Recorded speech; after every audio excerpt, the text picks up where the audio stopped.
Step into the art of Poirot, where Agatha Christie's Hercule Poirot masters the craft of mystery. In the shadowed halls of Blackthorn Manor, a scream pierces the night, and Sir Reginald Ashbourne is found dead, a dagger in his heart. Who among the elegant guests? His grieving niece? A secretive doctor? A debt-ridden widow? A brash financier? Or a quiet secretary holds the key to his murder? As Hercule Poirot steps into this web of lies, hidden motives, and buried secrets, every clue, a tampered cigarette, a burned letter, wilting roses, raises chilling questions. Was it revenge, greed, or a betrayal from the past? In just 30 seconds, dive into a classic Agatha Christie mystery where suspense coils tight and the truth is as shocking as it is brilliant. Chapter 1. The Gathering at Blackthorn Manor. In the autumn of 1929, the English countryside was ablaze with the fiery hues of turning leaves, and Blackthorn Manor, a grand Elizabethan estate nestled in the rolling hills of Devon, stood as a monument to both opulence and secrecy. Its ivy-clad walls, punctuated by tall, mullioned windows, seemed to guard the stories of its inhabitants as fiercely as its iron gates barred the world outside. The manor belonged to Sir Reginald Ashbourne, a retired diplomat whose fortune was rumored to rival that of a minor monarch, though his demeanor suggested a man perpetually shadowed by some unspoken burden. It was to this imposing residence that Captain Arthur Hastings, ever the loyal friend to Hercule Poirot, found himself invited on a crisp October evening. The invitation had arrived unexpectedly, penned in Sir Reginald's meticulous hand, requesting Hastings' presence for a weekend gathering. The note hinted at a celebration, though its tone was curiously formal, almost strained, as if concealing a deeper purpose. Hastings, ever susceptible to the lure of fine company and finer cuisine, accepted without hesitation, though he could not shake a vague sense of unease. The guest list, as he learned upon arrival, was a curious assembly, a blend of old money, new ambition, and veiled resentment, each guest tethered to Sir Reginald by threads of obligation, admiration, or enmity. The great hall of Blackthorn Manor was a vision of grandeur, its oak-paneled walls adorned with portraits of Ashbourne ancestors, their eyes seeming to follow the guests with silent judgment. A chandelier, glittering like a constellation, cast a warm glow over the long dining table where the company had gathered. Sir Reginald sat at the head, his silver hair gleaming, his posture rigid despite the jovial chatter. To his right was his niece, Eleanor Ashbourne, a striking woman of 30 whose sharp wit and sharper gaze suggested a mind as keen as her uncle's. Opposite her sat Dr. Malcolm Fraser, whose rapid rise in London's banking circles had earned him both envy and suspicion. Finally, Miss Clara Dunhill, Sir Reginald's private secretary, sat unobtrusively at the table's end, her plain features and soft voice masking a meticulous attention to detail. The dinner proceeded with the elegance expected of such a setting. Footmen glided silently, serving courses of pheasant and claret, while the conversation danced from politics to literature, though an undercurrent of tension rippled beneath the civility. Hastings, seated near Eleanor, noted her guarded responses to Victor Crane's probing questions about her uncle's recent travels. Lady Beatrice, meanwhile, seemed overly attentive to Sir Reginald, her compliments laced with a curious intensity. Dr. Fraser spoke little, his eyes fixed on his plate, though Hastings caught him glancing at Clara Dunhill with an expression that might have been concern, or something darker. As the clock in the hall struck 9, Sir Reginald rose, his glass raised for a toast. "To old friends and new beginnings," he declared, his voice resonant yet tinged with melancholy. The guests echoed the sentiment, their glasses clinking in unison. But as Sir Reginald lowered his glass, a shadow passed over his face. He clutched the edge of the table, his breath catching. "Forgive me," he murmured, "a momentary indisposition." The room fell silent, the air thick with unease. Eleanor leapt to her feet, her face pale, but Dr. Fraser was already at Sir Reginald's side, his fingers pressed to the older man's wrist. "It's nothing serious," Dr. Fraser said after a moment, though his tone lacked conviction. "Perhaps a touch of fatigue. Sir Reginald, you should rest." Sir Reginald waved him off with a strained smile. "Nonsense, Malcolm. I am as hale as ever. Let us not spoil the evening." But his hand trembled as he reached for his glass, and Hastings, ever observant in his quiet way, noted the flicker of alarm in Eleanor's eyes. The evening continued, though the mood had shifted. Lady Beatrice's laughter grew forced, and Victor Crane's attempts at humour fell flat. Clara Dunhill excused herself early, citing a need to review some correspondence, though Hastings wondered if she simply wished to escape the stifling atmosphere. By 10 o'clock, the guests began to retire, each claiming exhaustion from the journey or the meal. Sir Reginald, insisting he was perfectly well, bid them good night with a strained courtesy and retreated to his study. Hastings lingered in the great hall, his mind turning over the evening's peculiarities. The manor, for all its splendor, felt like a stage set for some unspoken drama. He wandered toward the library, hoping to find a book to soothe his restless thoughts, when a sharp cry floor. The study door was ajar, and a faint light spilled into the corridor. Hastings pushed it open and stopped dead. Sir Reginald lay slumped over his desk, a glass of brandy overturned, its contents pooling darkly on the mahogany. His face was ashen, his eyes wide and unseeing. A small ornate dagger, its handle carved with intricate vines, protruded from his chest. Blood stained his waistcoat, a stark contrast to the pristine white of his shirt. Hastings staggered back, his mind reeling. He called out, his voice hoarse, and within moments the household was roused. Eleanor arrived first, her scream echoing through the manor as she saw her uncle's body. Dr. Fraser followed, his face grim as he confirmed what was already clear. Sir Reginald Ashbourne was dead, murdered in his own study. The local constable, a dour man named Inspector Grayson, arrived within the hour, his men cordoning off the study and questioning the guests. The manor, once a haven of elegance, now felt like a cage, its inhabitants trapped within its walls. The inspector's questions were blunt, his suspicion falling heavily on Victor Crane, whose financial dealings with Sir Reginald had reportedly soured in recent months. But Hastings, his mind sharpened by years at Poirot's side, sensed that the truth was not so simple. The dagger, the overturned glass, the timing of the cry, all pointed to a crime both deliberate and deeply personal. As the clock struck midnight, Hastings stood by the study window, gazing out at the moonlit gardens. He knew only one man could unravel the tangle of motives and secrets now ensnaring Blackthorn Manor. He reached for the telephone, his fingers steady despite the chaos around him, and placed a call to London. Hercule Poirot, he was certain, would not refuse such a case. The line connected, and a familiar voice, precise and accented, answered. "Mon ami Hastings," Poirot said, his tone warm, yet tinged with curiosity. "What is this urgency that calls me from my repose?" Hastings took a deep breath. "Poirot, you must come to Blackthorn Manor at once. Sir Reginald Ashbourne is dead, murdered, and I fear the truth is far more complex than it seems."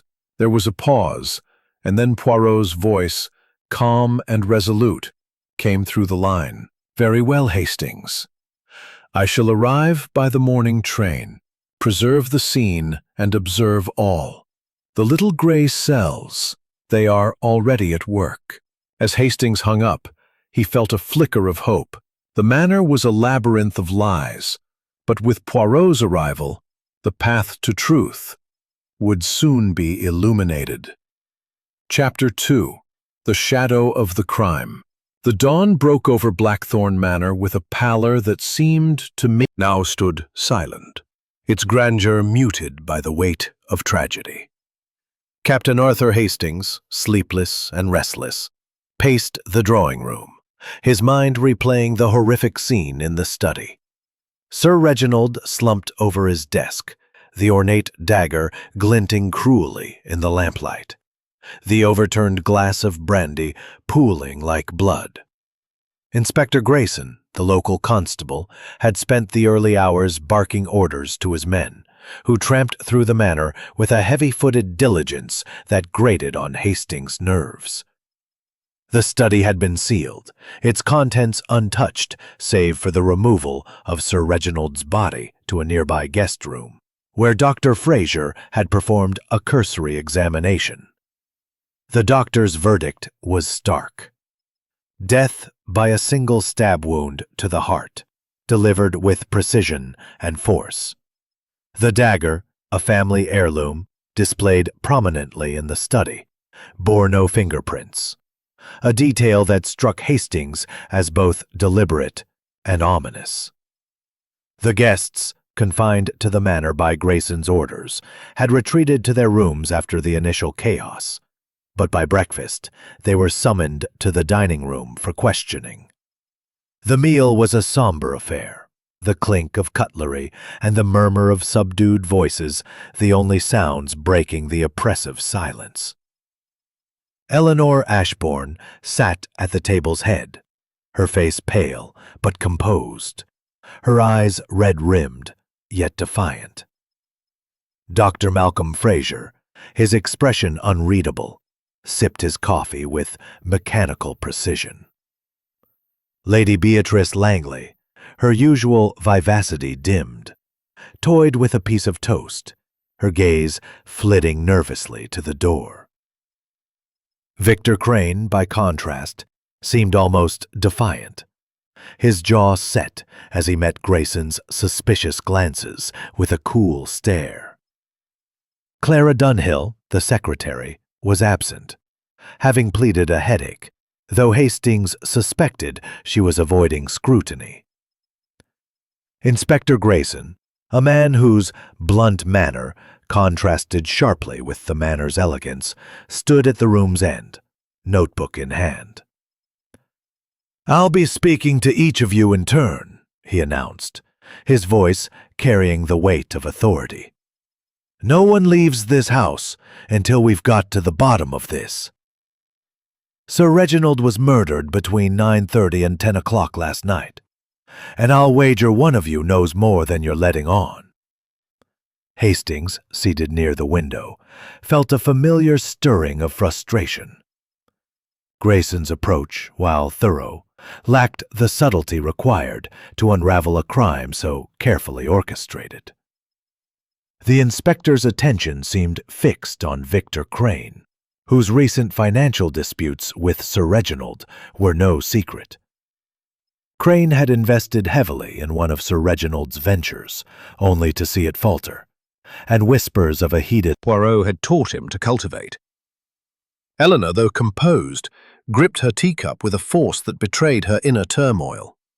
When Grayson pressed her about her uncle's health, she replied sharply, "He was perfectly well until last night, Inspector.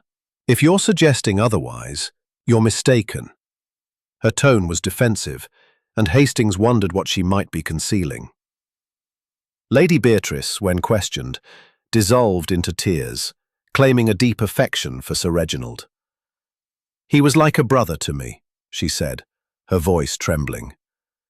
Yet Hastings recalled her overly attentive demeanor at dinner, her compliments tinged with something more than friendship.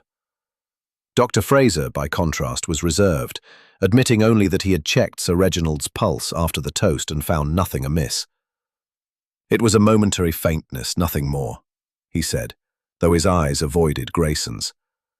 Victor Crane, predictably, bore the brunt of the inspector's scrutiny. "You were seen arguing with Sir Reginald last week in London," Grayson said, his tone accusatory. "Care to explain?" Crane's lip curled. "Business disagreements happen, Inspector. If I killed every man who cost me money, half of London would be dead."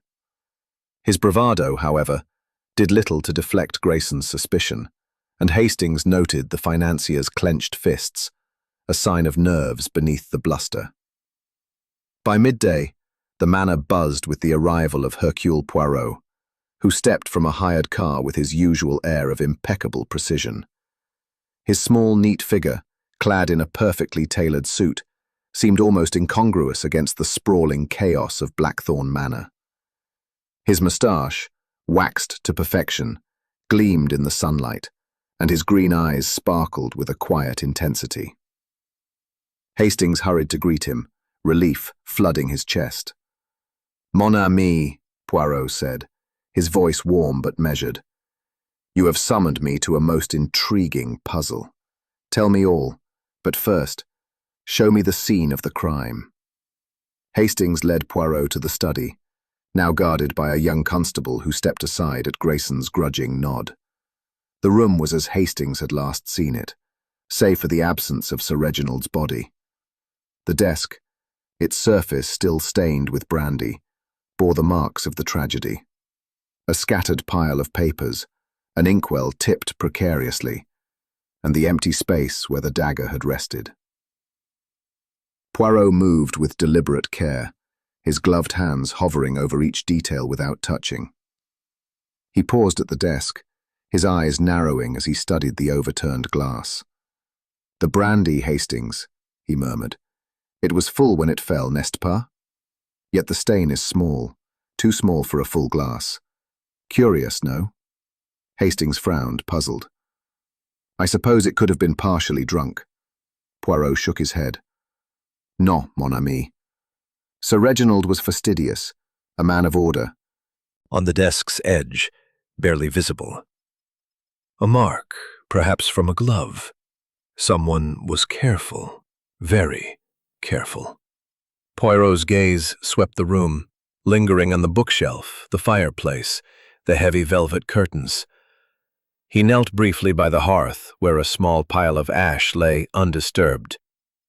"This fire was lit last night," he said, almost to himself. "Yet the room is warm. Why burn papers on an autumn evening?"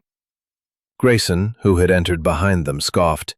"You're seeing mysteries where there are none, Mr. Poirot. The dagger was the murder weapon, plain as day. No need for all this fuss about ashes and glasses." Poirot's smile was polite but sharp.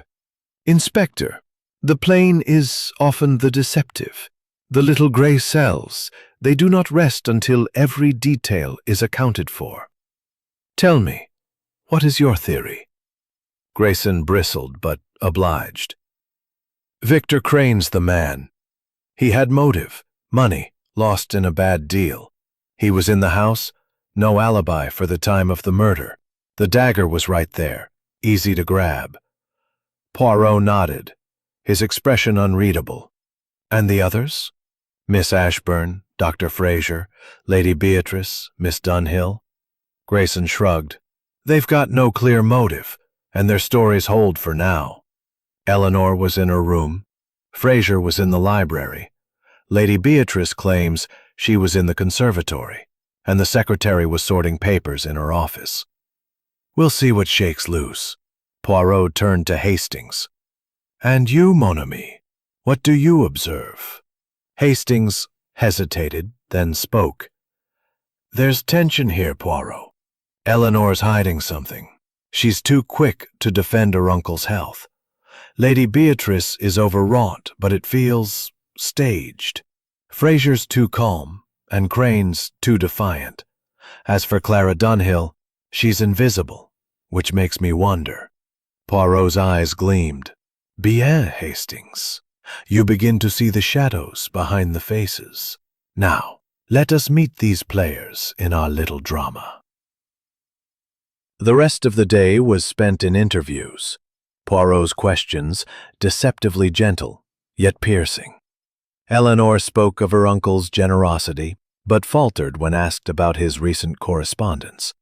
Lady Beatrice admitted to a financial dependence on Sir Reginald, her tears drying quickly under Poirot's scrutiny.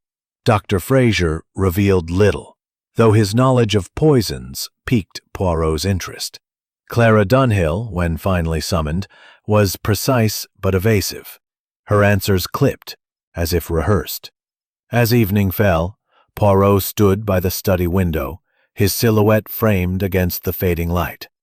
"Hastings," he said softly, "this crime is not one of passion, but of calculation. The dagger, the brandy, the ashes, they tell a story." Cast long shadows across the manicured lawns of Blackthorn Manor, its rays filtering through the tall windows of the drawing room, where the household had gathered, restless and on edge. The air was thick with the scent of polished wood and the faint tang of unease, as if the very walls of the manor sensed the gravity of the crime committed within them. Captain Arthur Hastings stood near the fireplace, his hands clasped behind his back, watching the guests with a practiced eye. The events of the previous night, Sir Reginald Ashburn's murder, the arrival of Inspector Grayson, and the sealed-off study, had left the manor's inhabitants in a state of suspended animation, each wary of the other, their polite facades fraying under the strain.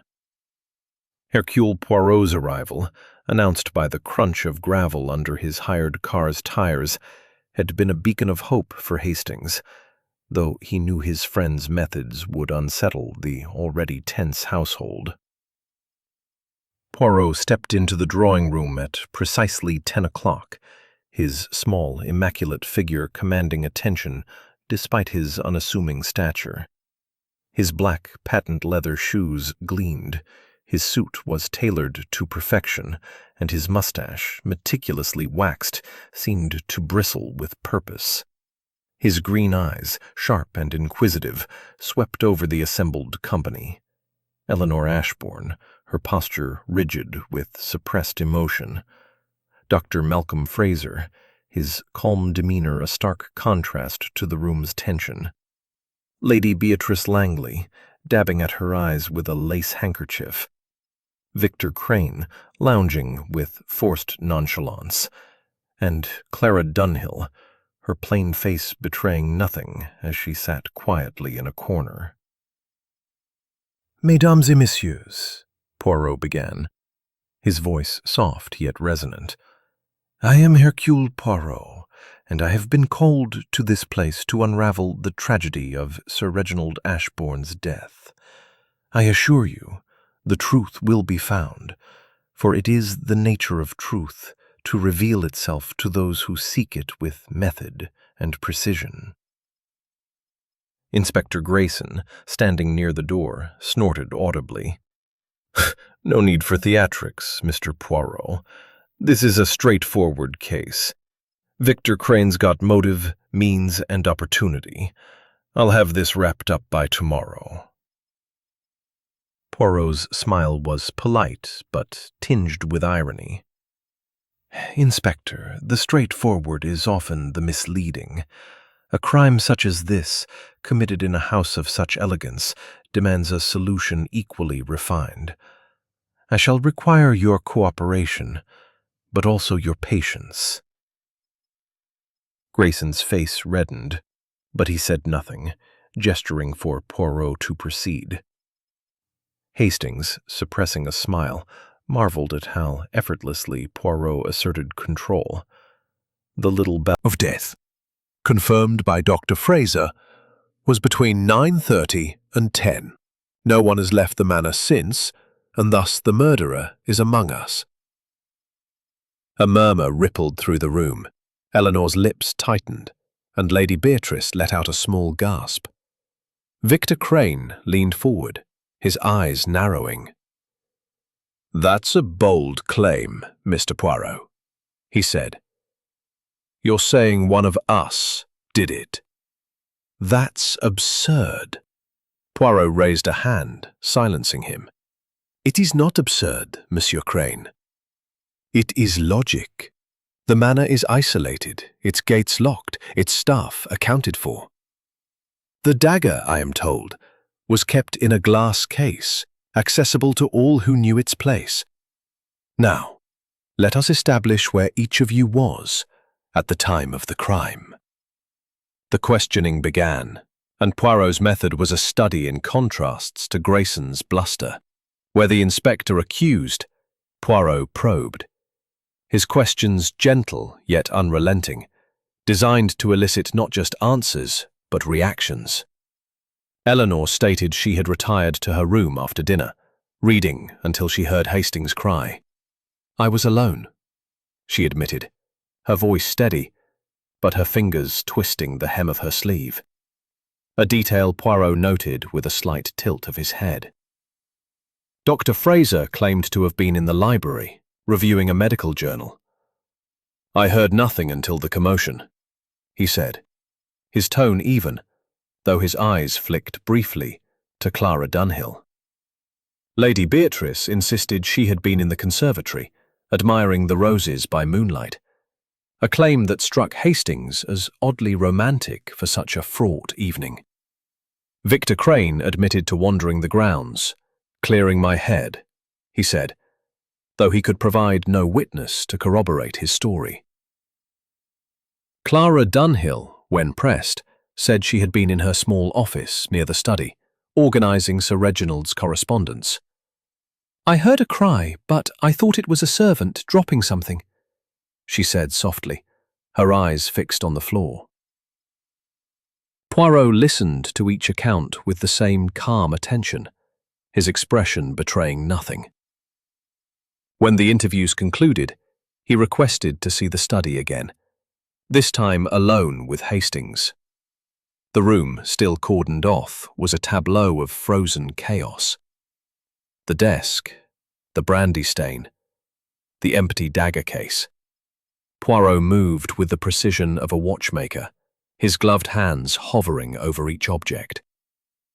He paused at the fireplace, where the ashes he had noted the previous day lay undisturbed.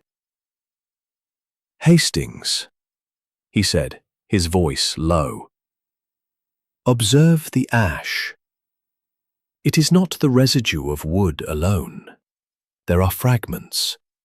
Paper, perhaps, or cloth. Someone has a faint odor, not quite right.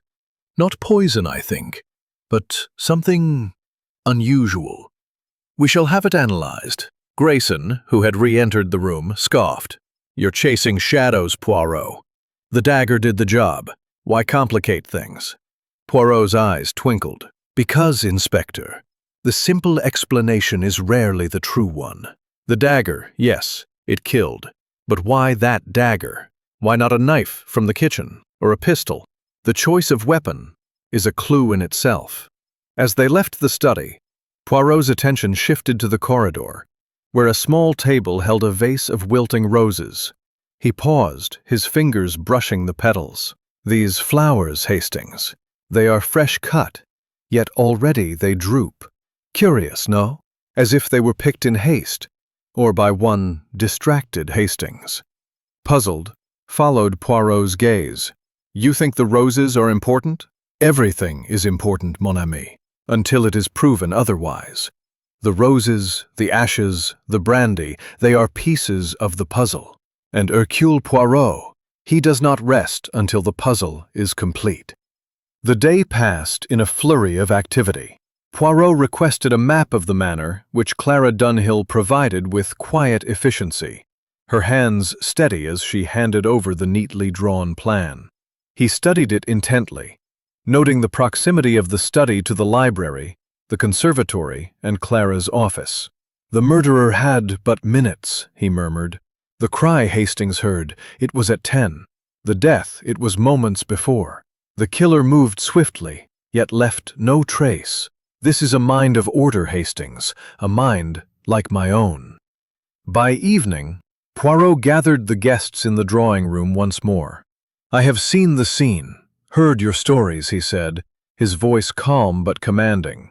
"Each of you has a piece of the truth, whether you know it or not. I ask only that you reflect, and if you recall any detail, however small, you come to me. The little gray cells, they are at work, and they will not fail." As the guests dispersed, Hastings caught Eleanor lingering by the door, her eyes fixed on Poirot with a mixture of hope and fear.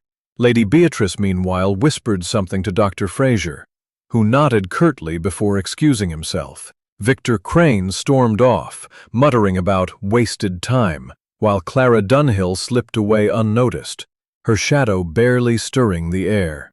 Poirot turned to Hastings, his expression grave. "This house, Hastings, it is a nest of secrets. Each person here hides something: love, greed, fear, or guilt. Tomorrow we shall begin to unravel these threads.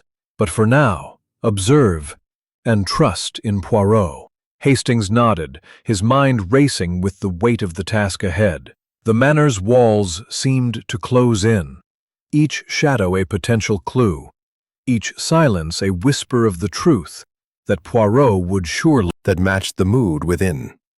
The grandeur of the Elizabethan manor, with its tapestries and polished oak, seemed to mock the grim purpose that now consumed it. Captain Arthur Hastings, weary from a night of fitful sleep, stood in the drawing room, his gaze fixed on the somber gathering of guests. The murder of Sir Reginald Ashburn had cast a pall over the household, and the presence of Hercule Poirot, with his piercing eyes and methodical calm, only heightened the tension.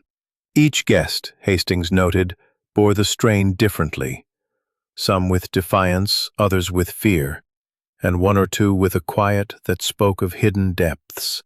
Poirot, immaculate as ever in his tailored suit and gleaming shoes, entered the room at precisely 9 o'clock, his mustache perfectly symmetrical, his demeanor unruffled by the chaos of the previous day. Inspector Grayson, by contrast, looked harried, his notebook filled with scrawled notes, and his brow furrowed with frustration. The inspector's focus remained fixed on Victor Crane, whose financial disputes with Sir Reginald made him the prime suspect, but Poirot had already dismissed this theory as too simplistic. "The obvious, mon ami," he had whispered to Hastings that morning, "is a distraction. The truth lies in the details."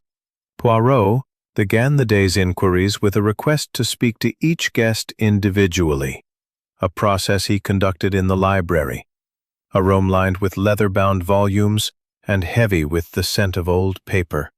Hastings, allowed to observe, marveled at Poirot's technique. His questions were deceptively simple, his tone gentle, yet each word was a probe, designed to elicit not just answers, but the subtle tells of guilt or deception. First was Eleanor Ashburn, her dark hair pulled tightly back, her face pale but composed. She sat across from Poirot, her hands folded in her lap, though Hastings noticed the faint tremor in her fingers. "Mademoiselle," Poirot began, his voice soft, "you were close to your uncle, oui? Tell me of his state of mind in the days before his death." Eleanor hesitated, her eyes flickering to the window. "He was preoccupied," she said at last. "He spoke often of his legacy, of ensuring his affairs were in order. I thought it was merely the weight of age, but now—" Her voice trailed off, and Poirot's gaze sharpened. "And his health?" he pressed. "The incident at dinner when he faltered, had you seen such before?"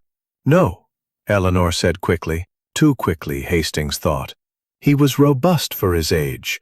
It was a shock to us all." Poirot nodded, his expression unreadable.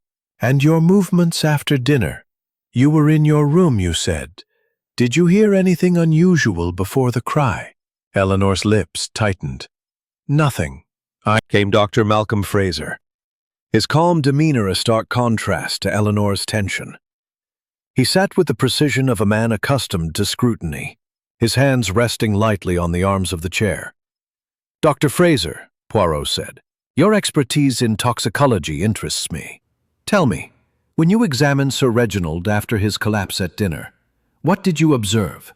Fraser's eyes met Poirot's steadily. His pulse was irregular, but not alarmingly so. "I attributed it to fatigue, or perhaps indigestion. I advised rest, but he insisted on continuing the evening." "And after dinner?" Poirot asked. "You were in the library, I understand. Did you see or hear anything that might aid our inquiry?" Fraser shook his head. "I was absorbed in my reading. The library is at the far end of the corridor from the study. I heard nothing until Captain Hastings' shout." Poirot tilted his head, his fingers brushing his mustache. "You are a man of science, Doctor.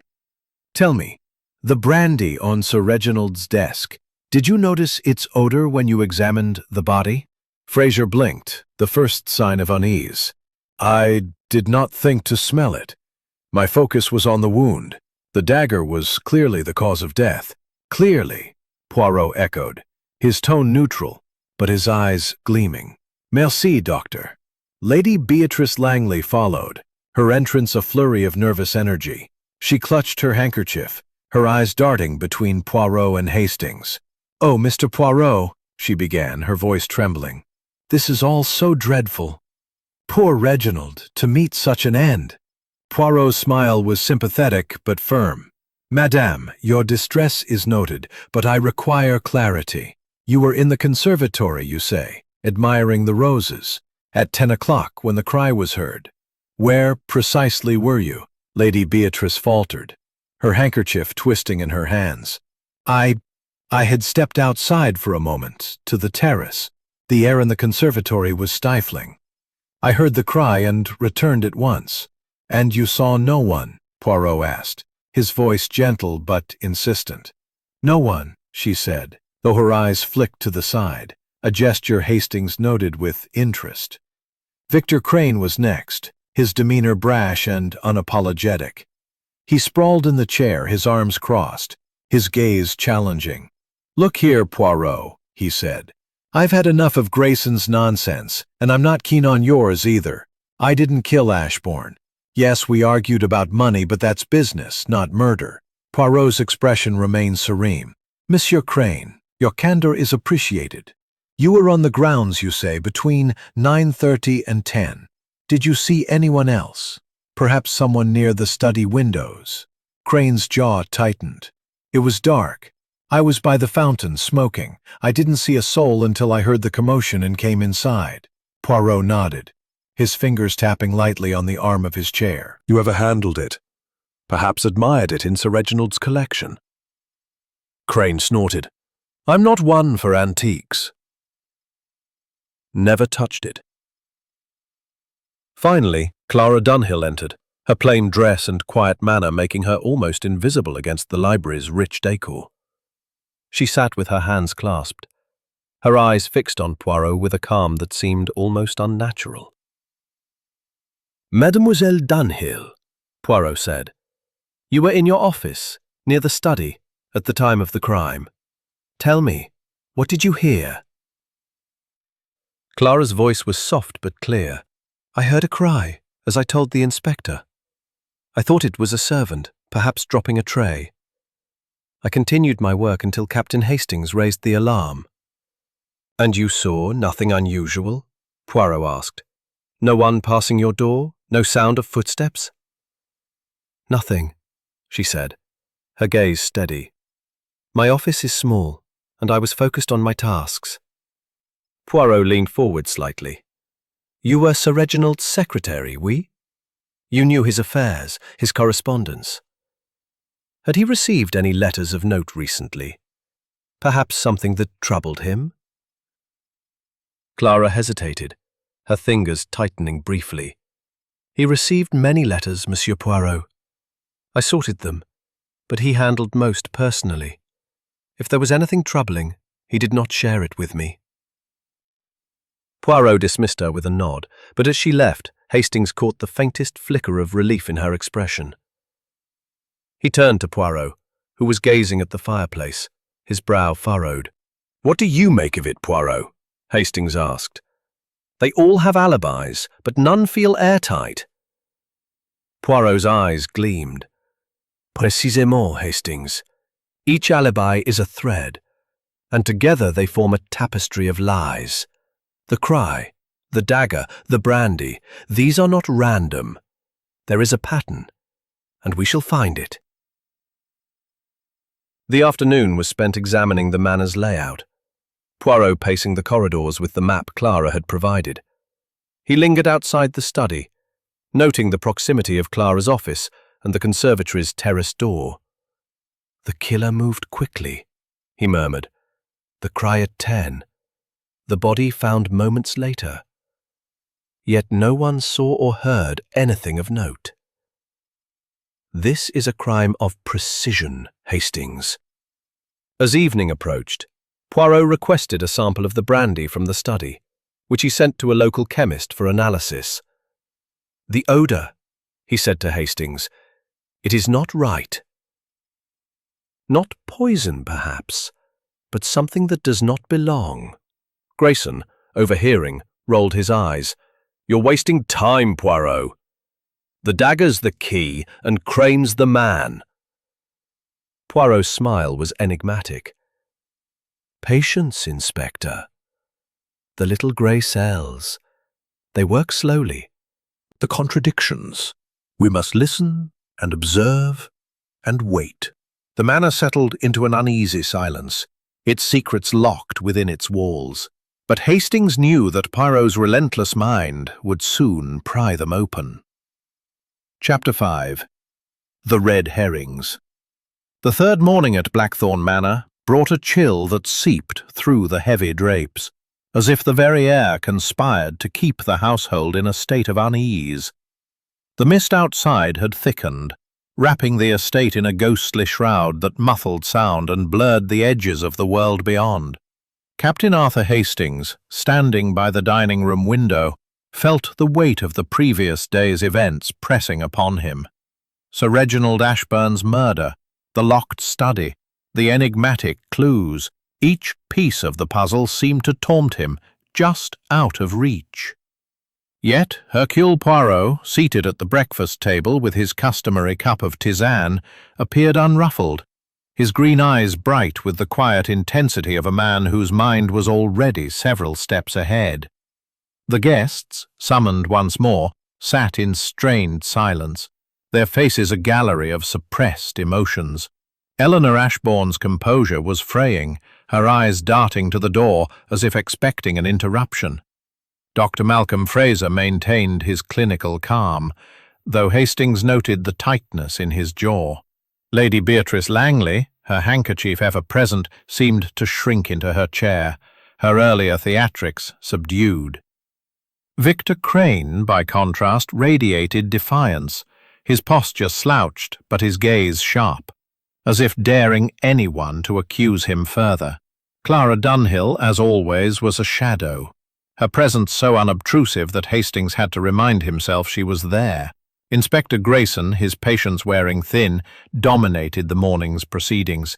His focus remained stubbornly fixed on Victor Crane, whose financial disputes with Sir Reginald had become the cornerstone of his theory. "I've had enough of this dancing around," Grayson declared, slapping his notebook on the table. "Crane, you were seen arguing with Sir Reginald in London last month. Witnesses say you threatened him, said you'd make him pay. Care to explain that?" Crane's lip curled.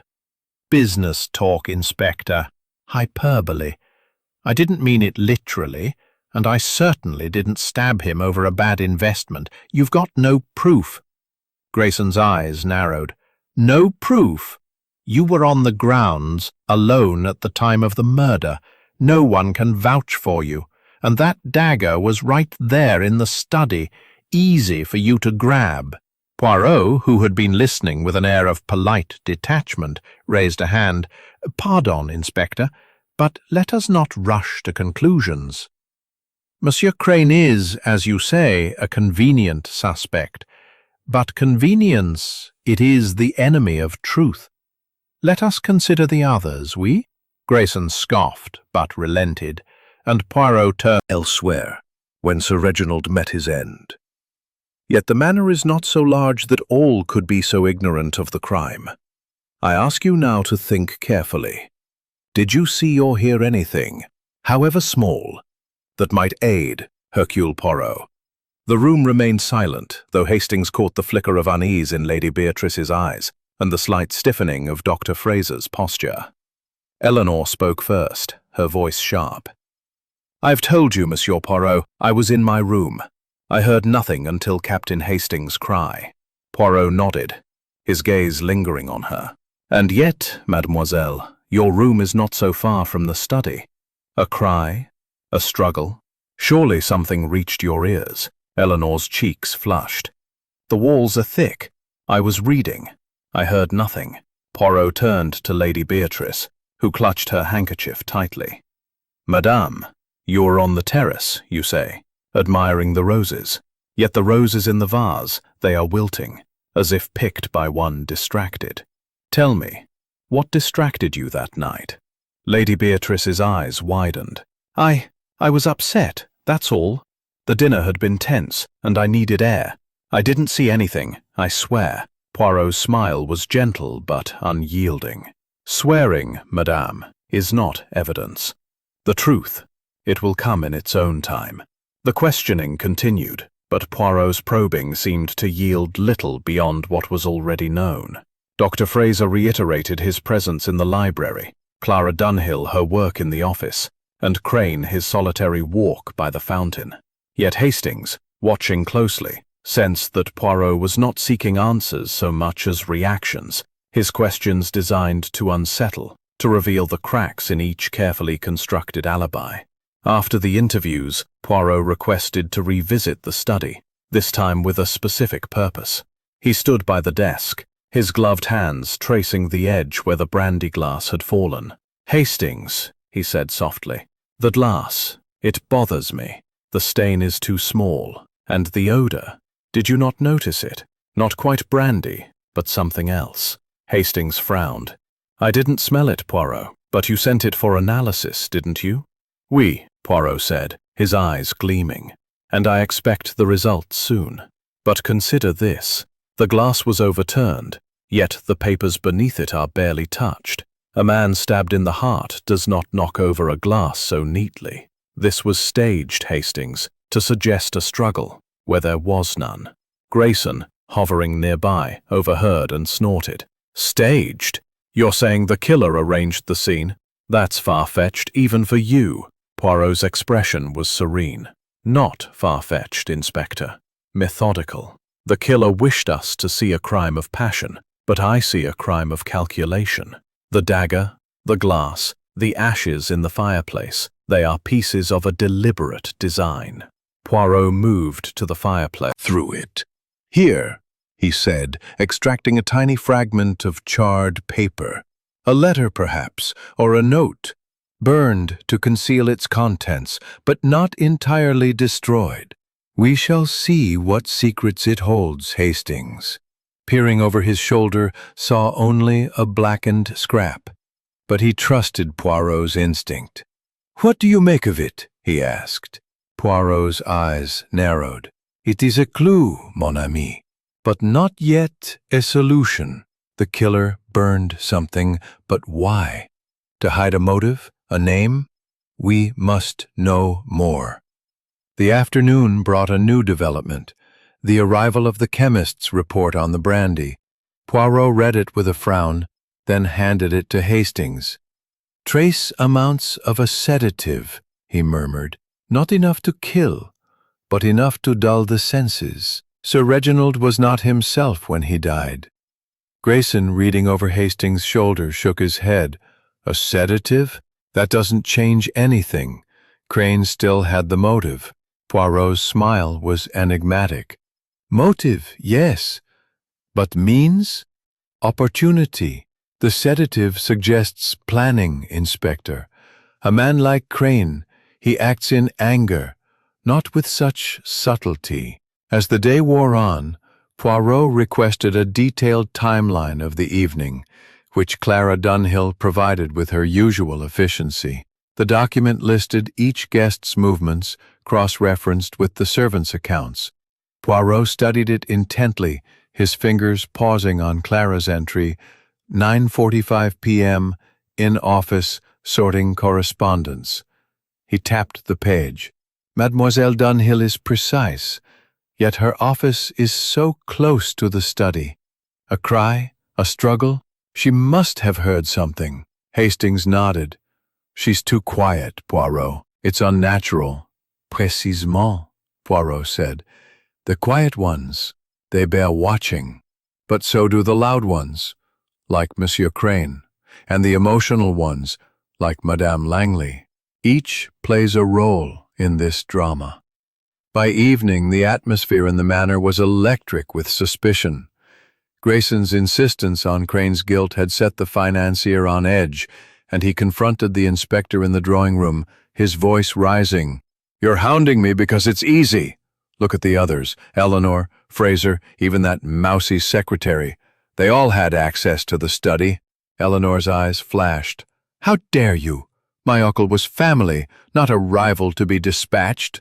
Lady Beatrice, seizing the moment, burst into tears. "This is too much." "We're all victims here, trapped in this awful place." Poirot, observing the outburst, raised a hand for silence. "Enough, mes amis. The truth does not emerge from chaos. Return to your rooms and reflect. Hercule Poirot will find the answers, but you must be honest with your solitary fish. Tomorrow we shall cast our net." The manor settled into an uneasy quiet, but Hastings knew that Poirot's mind was far from still. The sedative, the ashes, the wilting roses, each was a thread in the tapestry of the crime, and Poirot was already weaving them together. Chapter 6. A Clue in Detail. The fourth morning at Blackthorn Manor broke with a tentative sun, its rays piercing the mist to cast dappled light across the estate's ancient stonework. The grandeur of the manor, with its towering chimneys and ivy-clad walls, seemed to stand in defiance of the grim events within. Yet, the air held a palpable tension, as if the very house anticipated the unraveling of its secrets. Captain Arthur Hastings, standing in the great hall, felt the weight of the investigation pressing upon him. The murder of Sir Reginald Ashbourne, now 3 days past, had transformed the manor into a labyrinth of suspicion, and only Hercule Poirot's meticulous mind offered hope of finding a way through. Poirot, as was his custom, began the day with a ritual of precision. His tisane sipped slowly, his moustache groomed to perfection, his suit immaculate, despite the dust and disarray of the investigation. He had requested the guests gather in the drawing room, but first he insisted on a private conference with Hastings in the library, where the morning light illuminated shelves of leather-bound tomes. The room, with its heavy curtains and faint scent of old paper, felt like a sanctuary, though Hastings knew it was merely another stage in Poirot's methodical drama. "Hastings," Poirot said, his voice low and deliberate, "we have reached a point where the details, they begin to speak. The brandy with its sedative, the ashes in the fireplace, the wilting roses, these are not mere accidents. They are the brushstrokes of a careful artist, and we must see the picture they form." Hastings nodded, though he felt a familiar frustration. "But what do they mean, Poirot?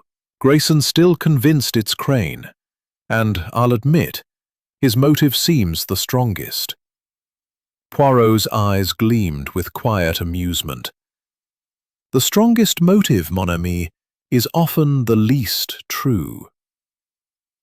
Monsieur Crane, he is loud, brash, a convenient villain.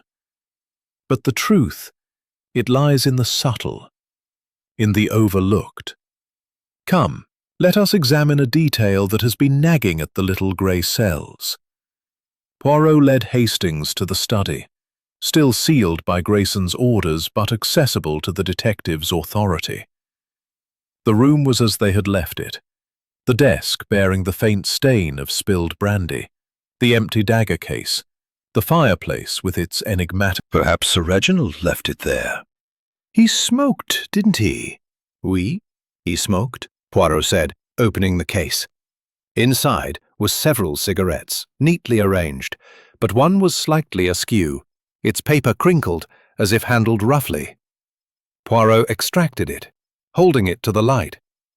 "This cigarette, Hastings, it is not like the others. See how it is bent, as if crushed in a moment of haste, and the tobacco, it is loose, as if tampered with." Hastings leaned closer, puzzled. "You think it's important?" Poirot's smile was enigmatic. "Everything is important until it is not. This cigarette, it may be nothing, or it may be the key. We shall see." He replaced the case and turned his attention to the fireplace, sifting through the ashes with a small tool. From the debris, he extracted another fragment of charred paper, this one bearing a faint trace of handwriting. "A letter, perhaps," he murmured. "The ink, it is blue, and the script elegant. Sir Reginald's, I think. We must reconstruct what was burned, Hastings, for it holds a secret the killer wished to destroy." Leaving the study, Poirot requested a meeting with Clara Dunhill, whose role as Sir Reginald's secretary made her the keeper of his correspondence. They found her in her small office, a cramped room adjacent to the study, its walls lined with filing cabinets and its desk cluttered with neatly organized papers. Clara, as always, was composed, her plain features betraying little as she rose to greet them. "Mademoiselle Dunhill," Poirot began, his tone courteous but probing. "You handled Sir Reginald's letters, oui? Tell me, did he receive or write anything unusual in the days before his death? A letter, perhaps, in blue ink?" Clara's eyes flickered, though her voice remained steady. "He received many letters, Monsieur Poirot. I sorted them, but he often dealt with personal correspondence himself. I recall no letter in blue ink specifically." Poirot tilted his head, his gaze unwavering. "And yet in the fireplace there are ashes of such a letter, burned, perhaps, to conceal its contents. You were in this office at the time of the murder. Did you hear nothing? No footsteps? No rustle of paper?" Clara's hands clasped tightly. "As I said, I heard a cry, but I thought it was a servant. My work kept me occupied." Poirot nodded, but Hastings saw the glint in his eye that signaled skepticism. "Merci, mademoiselle. If you recall anything, you will inform me, oui?" As Clara returned to her papers, Poirot led Hastings to the conservatory, where the wilting roses still stood in their vase. He plucked a petal, examining it closely. "These roses, Hastings, they were cut the night of the murder, yet they wilt as if neglected," tone suggesting doubt. "But the roses, they are a clue, Hastings. A gesture, a distraction, or a symbol. We must understand their place in the puzzle." The afternoon brought a confrontation in the drawing room where Grayson, growing impatient, pressed Victor Crane once more. "Your story doesn't hold, Crane," he barked. "You were on the grounds, alone, with no witnesses. You had a grudge against Ashbourne. Admit it. You took the dagger and settled the score." Crane leapt to his feet, his face flushed. "This is harassment. I didn't touch him. Why aren't you questioning Fraser? He's the one who checked Ashbourne's pulse and said he was fine." Dr. Fraser, seated nearby, stiffened. "I acted in good faith, Crane. My examination was thorough given the circumstances." Eleanor, her voice sharp, interjected. "Enough. My uncle was murdered, and you're all bickering like children. Monsieur Poirot, surely you see this is getting us nowhere." Poirot, who had been observing silently, raised a hand.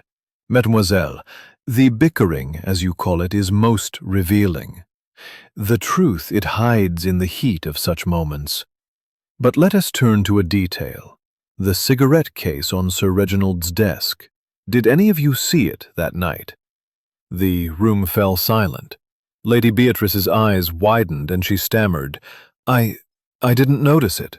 I rarely went into the study. Fraser shook his head, and Crane shrugged dismissively. Eleanor, however, hesitated. I saw it earlier that day, she admitted. Uncle kept it on his desk, but I didn't think it important.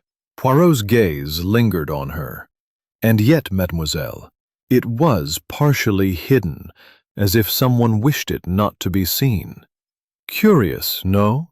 The guests exchanged uneasy glances, and Hastings felt the tension rise.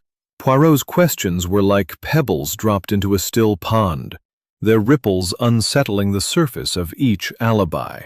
As the meeting dispersed, Poirot drew Hastings aside. The cigarette case, the ashes, the roses, these are not random, Hastings. They point to a mind that plans, that conceals. But there is a contradiction, a flaw in the killer's design, and we shall find it. That evening, Poirot requested a private word with Dr. Fraser, whose expertise in toxicology intrigued him. In the library, Fraser admitted to a passing familiarity with sedatives, but denied any involvement with the brandy. I would have noticed if Sir Reginald was drugged, he said, though his tone lacked conviction. Poirot's eyes narrowed. And yet, doctor, the chemist found a sedative in the brandy. Not enough to kill, but enough to dull the senses. You did not detect this. Fraser's jaw tightened. I was focused on his pulse, not his drink. Poirot dismissed him with a nod, but as Fraser left, Hastings caught a flicker of unease in his eyes. Do you think he's lied? Truth. It is like a melody. Once heard, it cannot be mistaken. Tomorrow, we shall play a new note. As the manor settled into another uneasy night, Hastings felt the puzzle tightening around them. The cigarette case, the burned letter, the wilting roses, each was a thread in Poirot's tapestry, and he knew his friend was close to weaving them into a pattern that would reveal the killer's hand. The 5th day at Blackthorn Manor dawned with a restless energy, as if the very walls of the Elizabethan estate were weary of harboring the secrets that festered within. The mist that had cloaked the grounds for days had begun to lift, revealing the stark beauty of the Devon hills. But inside, the atmosphere remained heavy with suspicion and unspoken truths. Captain Arthur Hastings, standing by the tall windows of the drawing-room, watched the play of sunlight on the lawns, his mind turning over the fragments of the puzzle that Hercule Poirot was so meticulously assembling. The murder of Sir Reginald Ashburn, now 4 days past, had woven a web of deceit around the household, and Hastings sensed that the threads were beginning to unravel. Hercule Poirot, as ever, was a study in composure, his small frame immaculate in a neatly pressed suit, his mustache gleaming with precision. He sipped his morning tisane with deliberate calm, his green eyes scanning the gathered guests with an intensity that belied his polite demeanor.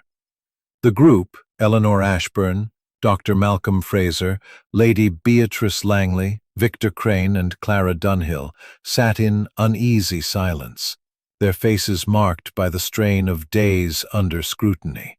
Inspector Grayson, pacing near the fireplace, seemed increasingly frustrated, his focus still doggedly fixed on Victor Crane, whose brash defiance only fueled the inspector's suspicions.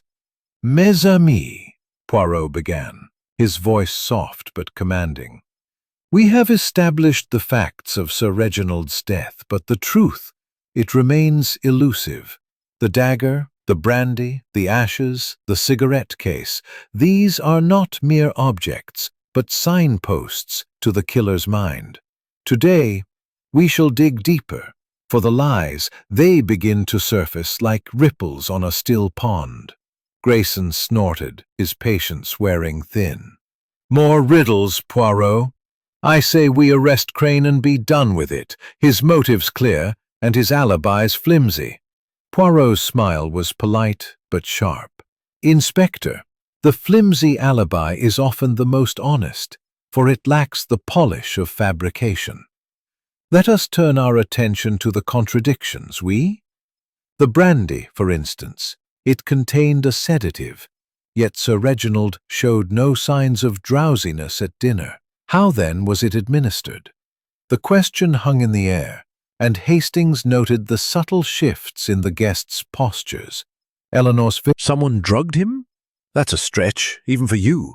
Poirot ignored the interruption, his gaze settling on Clara Dunhill. Mademoiselle Dunhill, as Sir Reginald's secretary, you were privy to his habits. Did he often take brandy in his study after dinner? Clara's voice was steady, her eyes fixed on Poirot. Yes, Monsieur Poirot. It was his custom to take a glass while working.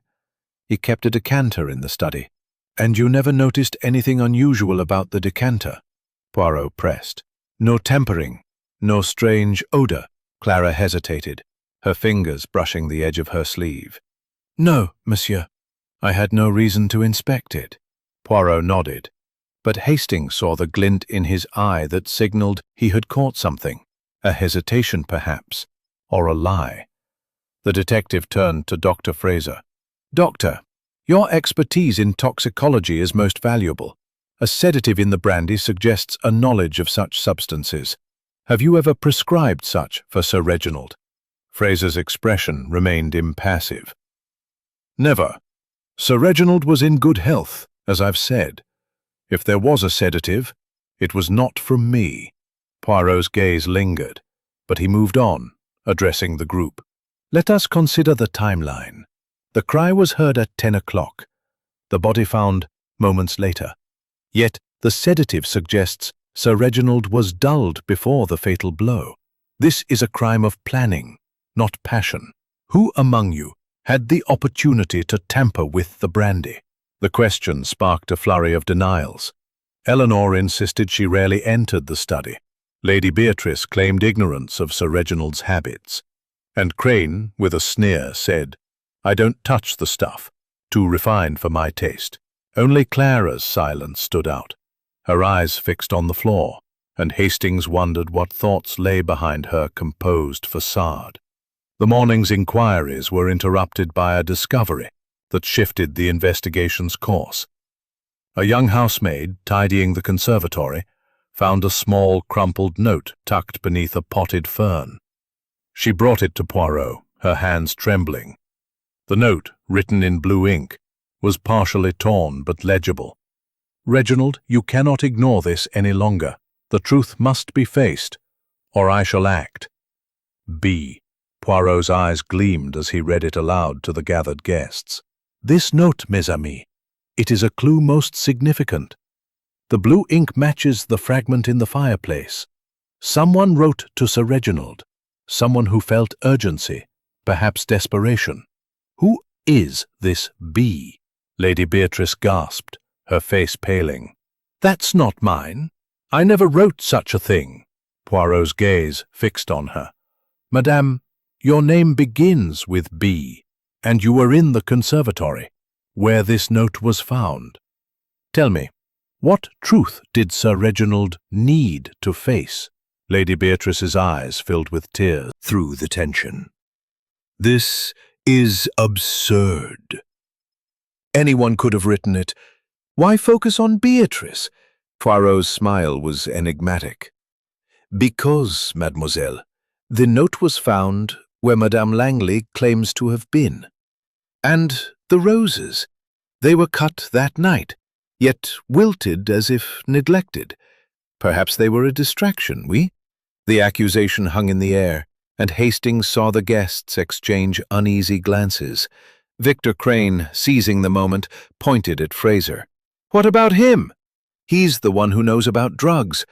Maybe he slipped something into the brandy. Fraser's calm cracked, his voice rising. That's preposterous. I had no reason to harm Sir Reginald.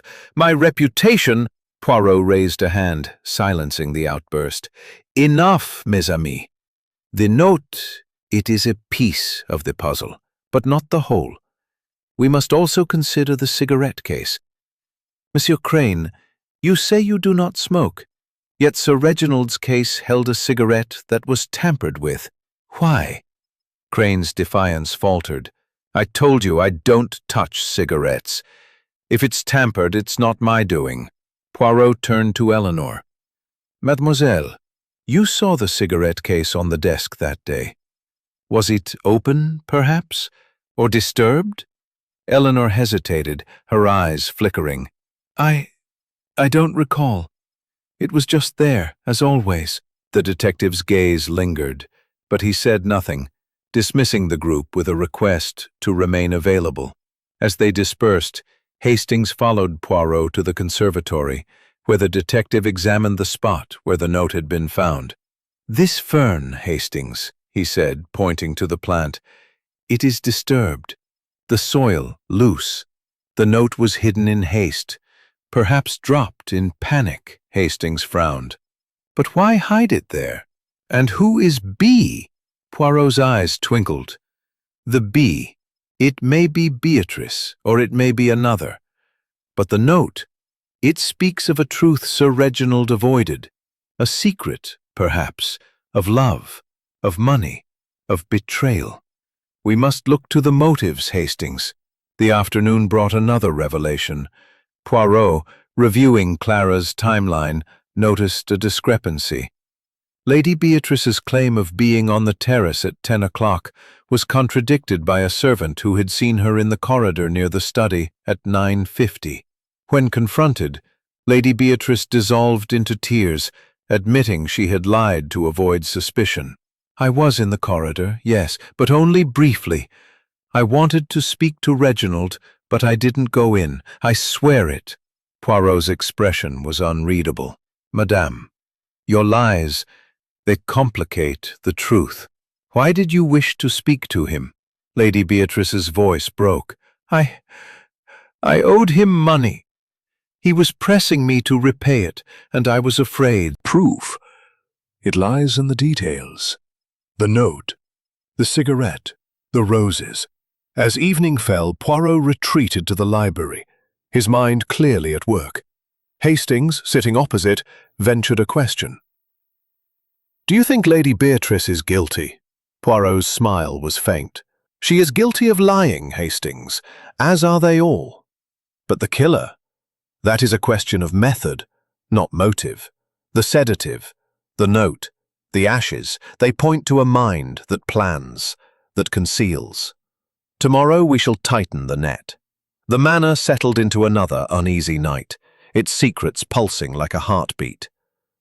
Hastings knew that Poirot was close to a breakthrough, but the truth remained just out of reach, hidden in the shadows of Blackthorn's ancient walls. Chapter 8. The Emotional Turning Point. The 6th morning at Blackthorn Manor brought a fragile calm, the kind that precedes a storm. The mist had finally lifted, revealing the rolling Devon hills in crisp detail. But within the manor's walls, the air was thick with unspoken accusations and mounting dread. Captain Arthur Hastings, standing in the great hall, felt the weight of the past days pressing heavily upon him. The murder of Sir Reginald Ashbourne, now 5 days past, had woven a tapestry of suspicion, and Hercule Poirot's relentless probing was beginning to unravel the threads of deception that bound the household together. Poirot, as always, was a vision of precision, his suit immaculate, his moustache perfectly symmetrical, his green eyes alight with the quiet intensity of a man closing in on the truth. He had requested the guests gather in the drawing room, but the atmosphere was markedly different from previous meetings. The veneer of civility had worn thin, and the guests, Eleanor Ashbourne, Dr. Malcolm Fraser, Lady Beatrice Langley, Victor Crane and Clara Dunhill, sat in tense silence, their faces betraying a mix of fear, guilt, and defiance. Inspector Grayson, pacing near the fireplace, seemed on edge, his faith in Victor Crane's guilt shaken by Poirot's persistent focus on the subtler details of the case. "Mes amis," Poirot began, his voice soft but carrying the weight of authority. "We have uncovered much: lies, secrets, motives. The note signed B, the sedative in the brandy, the cigarette case, the wilting roses. These are not mere fragments, but pieces of a deliberate design. Today, we shall see a crack in the facade. For the truth, it cannot hide forever." Grayson, his patience fraying, interjected, "Enough of this, Poirot. We've got Crane's motive, and now Lady Beatrice's debt. Let's focus on the evidence, not your riddles." Poirot's smile was serene but unyielding. "Inspector, the evidence, it speaks only when we listen. The dagger, yes, it killed. But the why and the how, they are in..." Beatrice, whose nervous demeanor had grown more pronounced. "Madame Langley," he said, "you have admitted to a debt owed to Sir Reginald, a debt that caused you distress. This note, signed B, speaks of a truth he could not ignore. Was it yours?"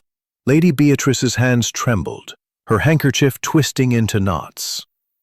"I told you, Monsieur Poirot, I didn't write it. Yes, I owed him money, but I would never..." Her voice broke, and she buried her face in her hands, sobbing. "He was kind to me, always kind, even when I couldn't repay him. I couldn't bear the shame." The room fell silent, the weight of her outburst settling over the group.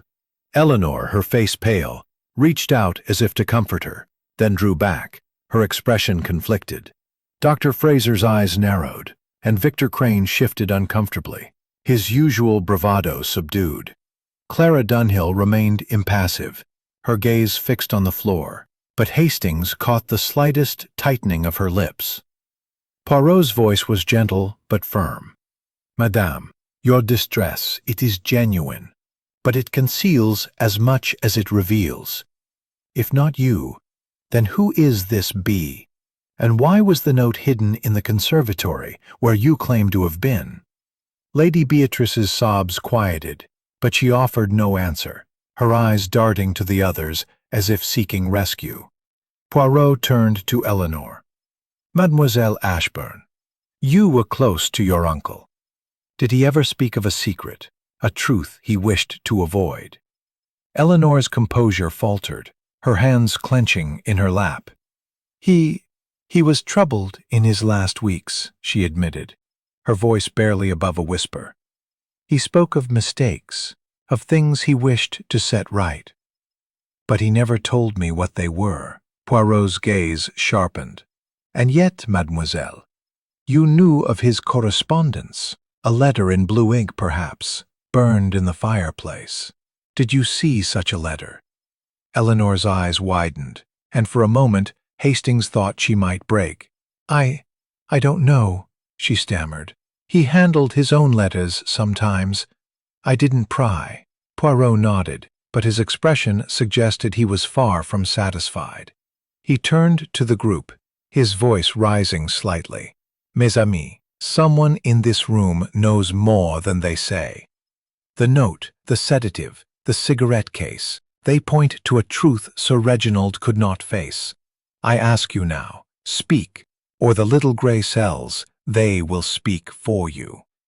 The silence that followed was shattered by an unexpected voice.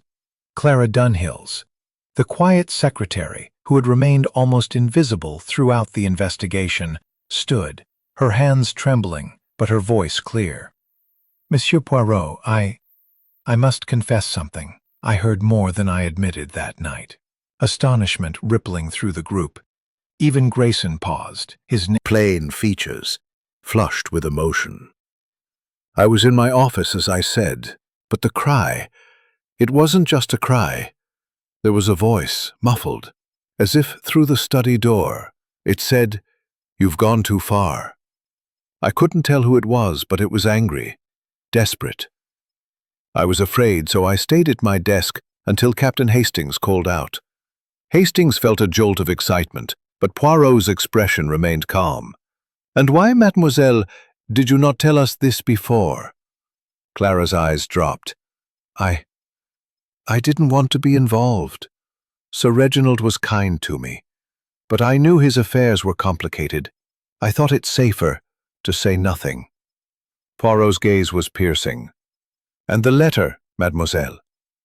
The one in blue ink burned in the fireplace. Did you see it? Clara hesitated, then nodded. I saw him writing it the day before his death. He was upset, tearing up drafts.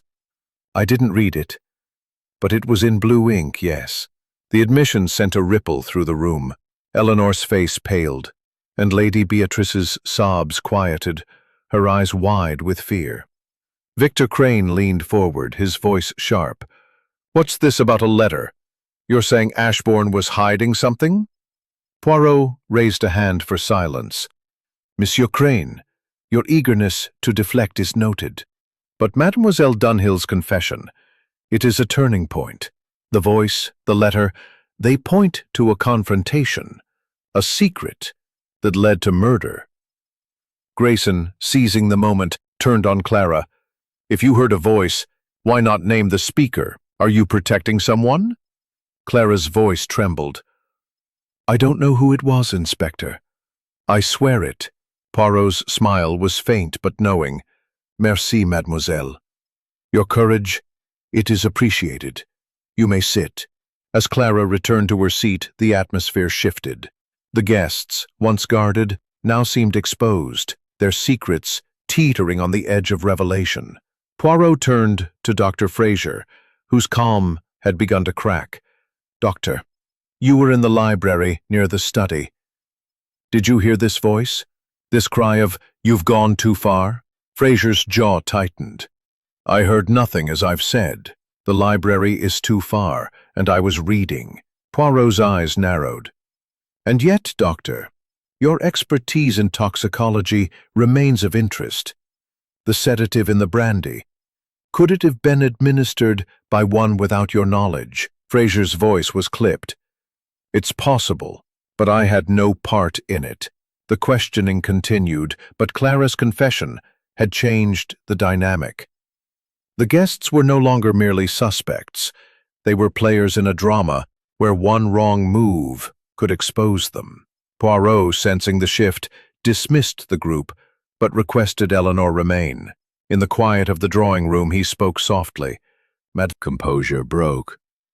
He was afraid, she whispered. He told me he'd made enemies, that his past was catching up. But he wouldn't say more. I begged him to tell me, but he said it was for my own safety. Poirot's expression softened. Merci, mademoiselle.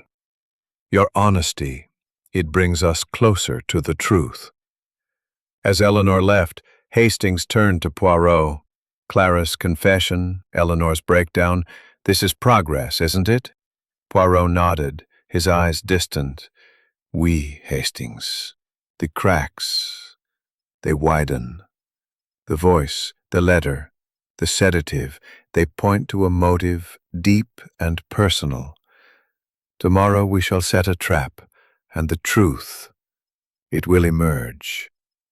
The manor settled into a tense silence, but Hastings knew the emotional turning point had shifted the investigation. Poirot's net was closing, and the killer, whoever they were, could not hide much longer. Chapter 9. The Trap. The seventh morning at Blackthorn Manor arrived with a deceptive serenity, the sun casting long golden rays across the estate's manicured lawns, as if to mock the turmoil within its walls. The air inside the manor was thick with anticipation, the weight of unspoken secrets pressing heavily on the gathered guests. Captain Arthur Hastings, standing in the great hall, felt a pulse of excitement tempered by unease. The investigation into Sir Reginald Ashbourne's murder, now 6 days past, had reached a critical juncture. Hercule Poirot's relentless probing had exposed lies and motives, and Hastings sensed that the detective was preparing to tighten the noose around the killer's neck. Poirot, immaculate as ever, stood by the drawing-room fireplace, his small frame radiating quiet authority. His suit was pristine, his mustache perfectly groomed, and his green eyes sparkled with the intensity of a man who saw the end game approaching. The guests, Eleanor Ashbourne, Dr. Malcolm Fraser, Lady Beatrice Langley, Victor Crane, and Clara Dunhill, sat in a semicircle, their faces a gallery of tension and suspicion. Inspector Grayson, his notebook clutched tightly, hovered near the door, his frustration with Poirot's methods evident in his scowl. Yet even he seemed to sense that the investigation was nearing a turning point. "Mes amis," Poirot began, his voice calm but resonant, "we have uncovered much in these past days. The sedative in the brandy, the note signed B, the cigarette case, the burned letter, the wilting roses. These are the threads of a tapestry woven by a careful hand. Today, we shall pull at these threads, and the truth? It will unravel," Grayson muttered under his breath, but Poirot ignored him, his gaze sweeping over the guests. "The killer, he or she is among us, and they grow uneasy." The voice heard by Mademoiselle Dunhill, "You've gone too far. It speaks of a confrontation, a secret that could not be born. The sedative suggests planning, the burned letter a desperate need to conceal. But the killer has made a mistake, and Hercule Poirot, he does not overlook mistakes." Hastings watched as the guests shifted uncomfortably. Eleanor's hands were clasped tightly, her knuckles white. Dr. Fraser's calm seemed strained, his eyes flicking to Clara. Lady Beatrice clutched her handkerchief, her face pale, while Victor Crane leaned back, his arms crossed, his expression defiant. Clara, as always, was a study in stillness, but Hastings noted the faint tremor in her hands. Poirot continued, his tone deliberate. "I propose a small experiment, mes amis. Tonight, we shall recreate the moments before Sir Reginald's death." "Monsieur Poirot, that's unsettling." Poirot's smile was enigmatic. "The truth, mademoiselle, is often unsettling, but it is necessary. Inspector Grayson, you will ensure the study remains as it was. We, and you, mes amis, will follow my instructions precisely." Grayson grumbled but nodded, and the guests, though reluctant, agreed. Poirot dismissed them, instructing them to gather again at 9:30 that evening. As they dispersed, Hastings pulled Poirot aside. "What's your plan, Poirot? This recreation, it's a trap, isn't it?" Poirot's eyes gleamed. "Précisément, mon ami. The killer, they are clever, but even the cleverest mind falters under pressure. By placing them in the moment of the crime, we shall see who stumbles."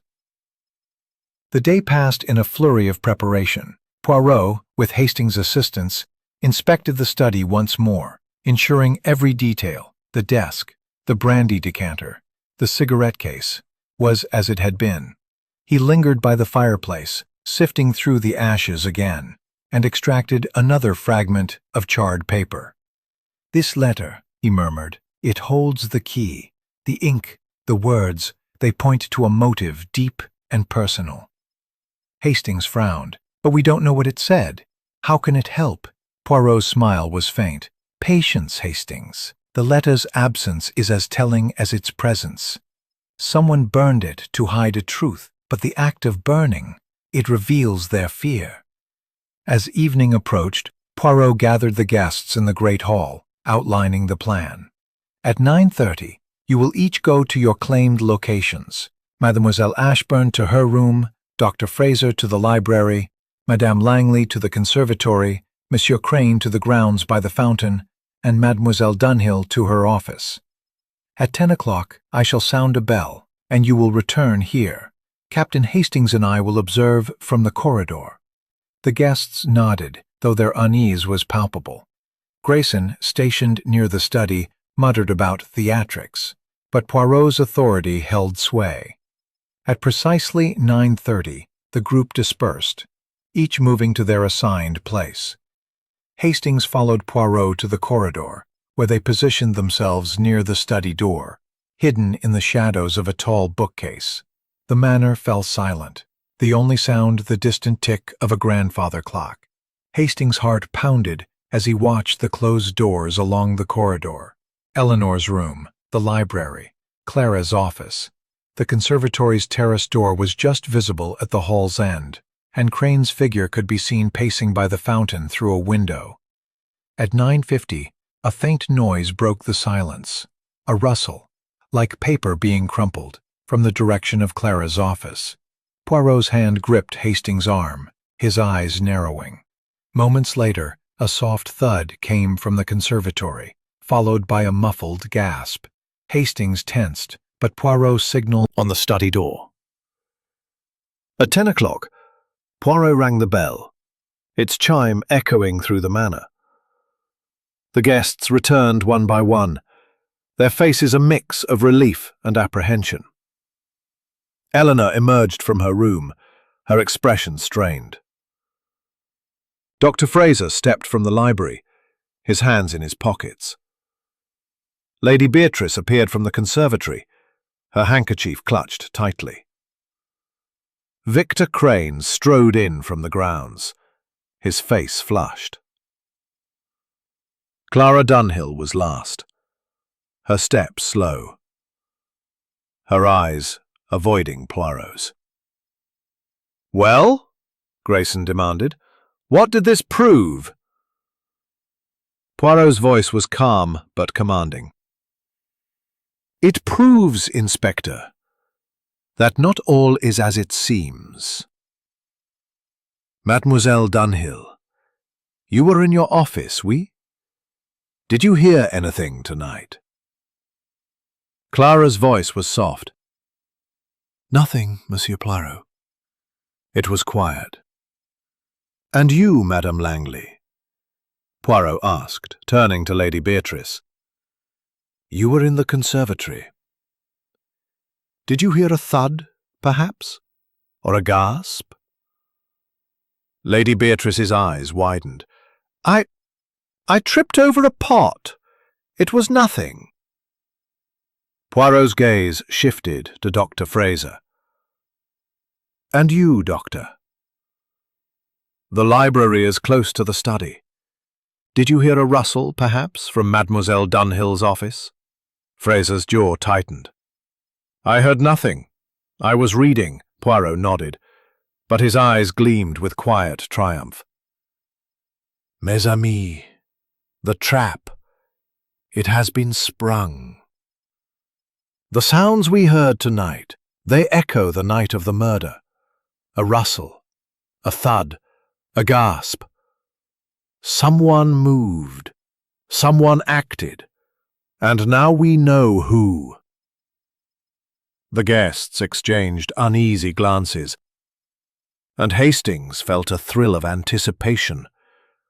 "Who, Poirot?" he whispered. Poirot's smile was enigmatic. "Not yet, Hastings. The trap has revealed the liar. But the killer. They require one final push. Tomorrow we shall gather all, and the truth. It will be laid bare." As the guests dispersed, their faces pale with dread, Hastings followed Poirot to the library. "What did you hear, Poirot? The rustle? The thud? What do they mean?" Poirot's eyes were distant. "They mean, mon ami, that the killer is nervous. They moved tonight, as they did then, to protect their secret. The note, the sedative, the cigarette case. They are all connected. And tomorrow, Hercule Poirot's household into a web of suspicion, and Hercule Poirot's meticulous investigation had brought them to the precipice of truth. Today, Hastings knew, the killer would be unmasked. Poirot entered the drawing room at precisely 10 o'clock, his small frame radiating a quiet authority that silenced the restless murmurs of the gathered guests. His suit was immaculate, his moustache perfectly groomed, and his green eyes gleamed with the certainty of a man who had solved the puzzle. The guests, Eleanor Ashburn, Dr. Malcolm Fraser, Lady Beatrice Langley, Victor Crane and Clara Dunhill sat in a strained semicircle, their faces a gallery of apprehension and dread. Inspector Grayson, his notebook worn from constant use, stood near the fireplace, his skepticism tempered by a grudging respect for Poirot's methods. "Mes amis," Poirot began, his voice clear and resonant, "we have come to the moment of truth. The murder of Sir Reginald Ashburn was no act of impulse, but a crime of calculation, woven with threads of deception. The sedative in the brandy, the note signed B, the cigarette case, the burned letter, the wilting roses, each clue it has spoken to Hercule Poirot. And now, I shall reveal the tapestry they form." Grayson shifted impatiently. "Get on with it, Poirot. If you've got the killer, name them." Poirot's smile was serene but unyielding. "Patience, Inspector. The truth, it requires method. Let us begin with the facts." He paced slowly, his hands clasped behind his back, his gaze sweeping over the guests. Sir Reginald was stabbed in his study at 10 o'clock, with a dagger from his own collection. The brandy on his desk contained a sedative, not enough to kill, but enough to dull his senses. A letter, written in blue ink, was burned in the fireplace, and a note signed B was found in the conservatory. A cigarette case, partially hidden, held a tampered cigarette. And the roses, cut that night, wilted as if neglected. These are not random, mes amis, but deliberate.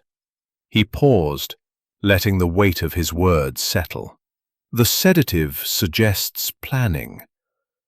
The letter, burned to ash, points to a secret.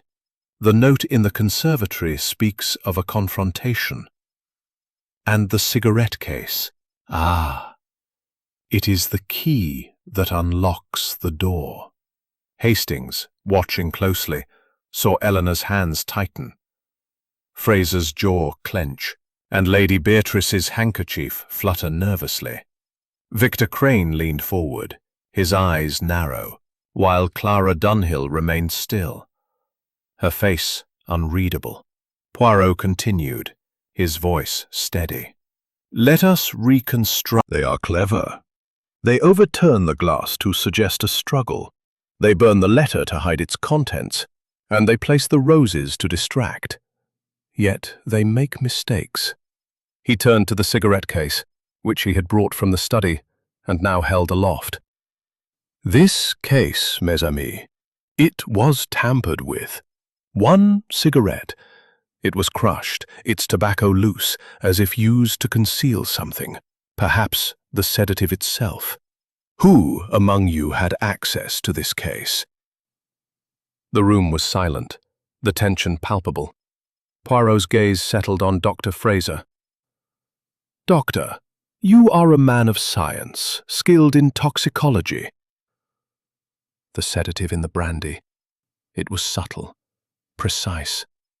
Could it have been administered in a cigarette, perhaps, smoked before the brandy was drunk? Fraser's face paled, but his voice was firm. "I told you. I had no part in it. I was in the library." Poirot nodded, then turned to Lady Beatrice. "Madame Langley, you were in the conservatory, or so you claimed, until a servant placed you in the corridor near the study at 9:50. The note signed B. It was found where you were. Was it yours?" Lady Beatrice's voice trembled. "I swear it wasn't mine. I owed him money, yes, but I didn't write that note." Poirot's eyes flicked to Eleanor. "Mademoiselle Ashbourne, you knew your uncle was troubled. You saw the cigarette case. You admitted he wrote a letter. Did you know its contents? Eleanor's eyes filled with tears. I told you. He wouldn't say. He was afraid, but he kept it from me. Poirot's gaze softened, but he pressed on, turning to Clara Dunhill. Mademoiselle Dunhill, you heard a voice that night. You've gone too far. You were in your office, so close to the study, and you saw Sir Reginald write a letter in blue ink. Why did you not speak sooner? Clara's hands trembled, but her voice was steady. I was afraid, Monsieur Poirot. I didn't want to be involved. Poirot nodded, then stepped back, addressing the group. The trap last night, it revealed much. A rustle from Mademoiselle Dunhill's office, a thud from the conservatory, a gasp. These echo the night of the murder, and they point to one among you. He paused, his eyes locking on Victor Crane. Monsieur Crane, you are the obvious suspect, with your motive of financial loss. But your anger, it is too open, too unrefined for this crime. The killer, they are subtle, precise. Crane's face flushed. Absurd, she cried, her voice breaking. My name is Clara Dunhill. Poirot's smile was sad but resolute. No, mademoiselle. Your name, it was once Beatrice Clara Ashburn, the daughter Sir Reginald disowned years ago for a scandal he could not forgive. The letter he wrote, it was to you, begging forgiveness, offering to restore your inheritance. But you could not forgive him. You slipped the sedative into his cigarette. You entered the study. You spoke the words, "You've gone too far," and you struck the fatal blow. Clara's composure shattered, her hands covering her face as she sobbed. He ruined me, she cried. He cast me out, left me with nothing. When he wrote that letter, pretending remorse, I couldn't bear it. I wanted him to pay. The room erupted in gasps and murmurs. Grayson stepped forward, his face a mix of shock and triumph. You're saying she did it? The secretary? Poirot nodded. Oui, Inspector. The sedative was in the cigarette, not the brandy, administered earlier to ensure Sir Reginald's weakness. The note in the conservatory. It was a draught of her own, dropped in haste. The roses. A distraction to suggest Lady Beatrice's presence. Clara, or Beatrice, planned it all, and the burned letter was her father's final plea, destroyed to hide her motive. Clara collapsed, her sobs echoing as Grayson signalled his men to take her into custody. Eleanor, tears streaming, reached out but stopped, her face a mask of grief. Fraser and Lady Beatrice sat stunned, while Crane muttered, I knew it wasn't me. Poirot turned to Hastings, his voice low. The little grey cells. They have done their work, mon ami. The truth, it is always there, waiting to be seen. As Clara was led away, the manor seemed to exhale, its secrets finally laid bare.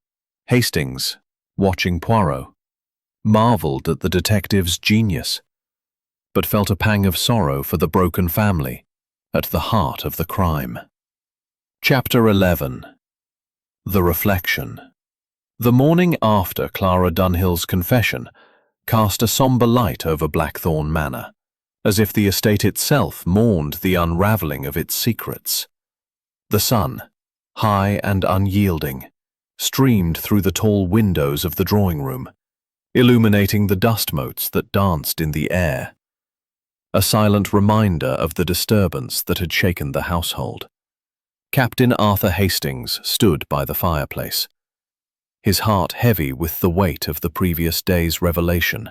The murder of Sir Reginald Ashburn, solved by Hercule Poirot's relentless logic. Guests: Eleanor Ashburn, Dr. Malcolm Fraser, Lady Beatrice Langley, and Victor Crane had gathered at Poirot's request, though their faces reflected a mix of relief and unease. Inspector Grayson, his notebook now closed, stood near the door, his expression one of grudging respect for the little Belgian detective who had outshone him. "Mes amis," Poirot began, his voice soft but resonant. "The truth has been revealed, and the killer, Mademoiselle Clara Dunhill, or rather, Beatrice Clara Ashbourne, has confessed. The murder of Sir Reginald was a crime of deep pain, born of a wound that festered for years.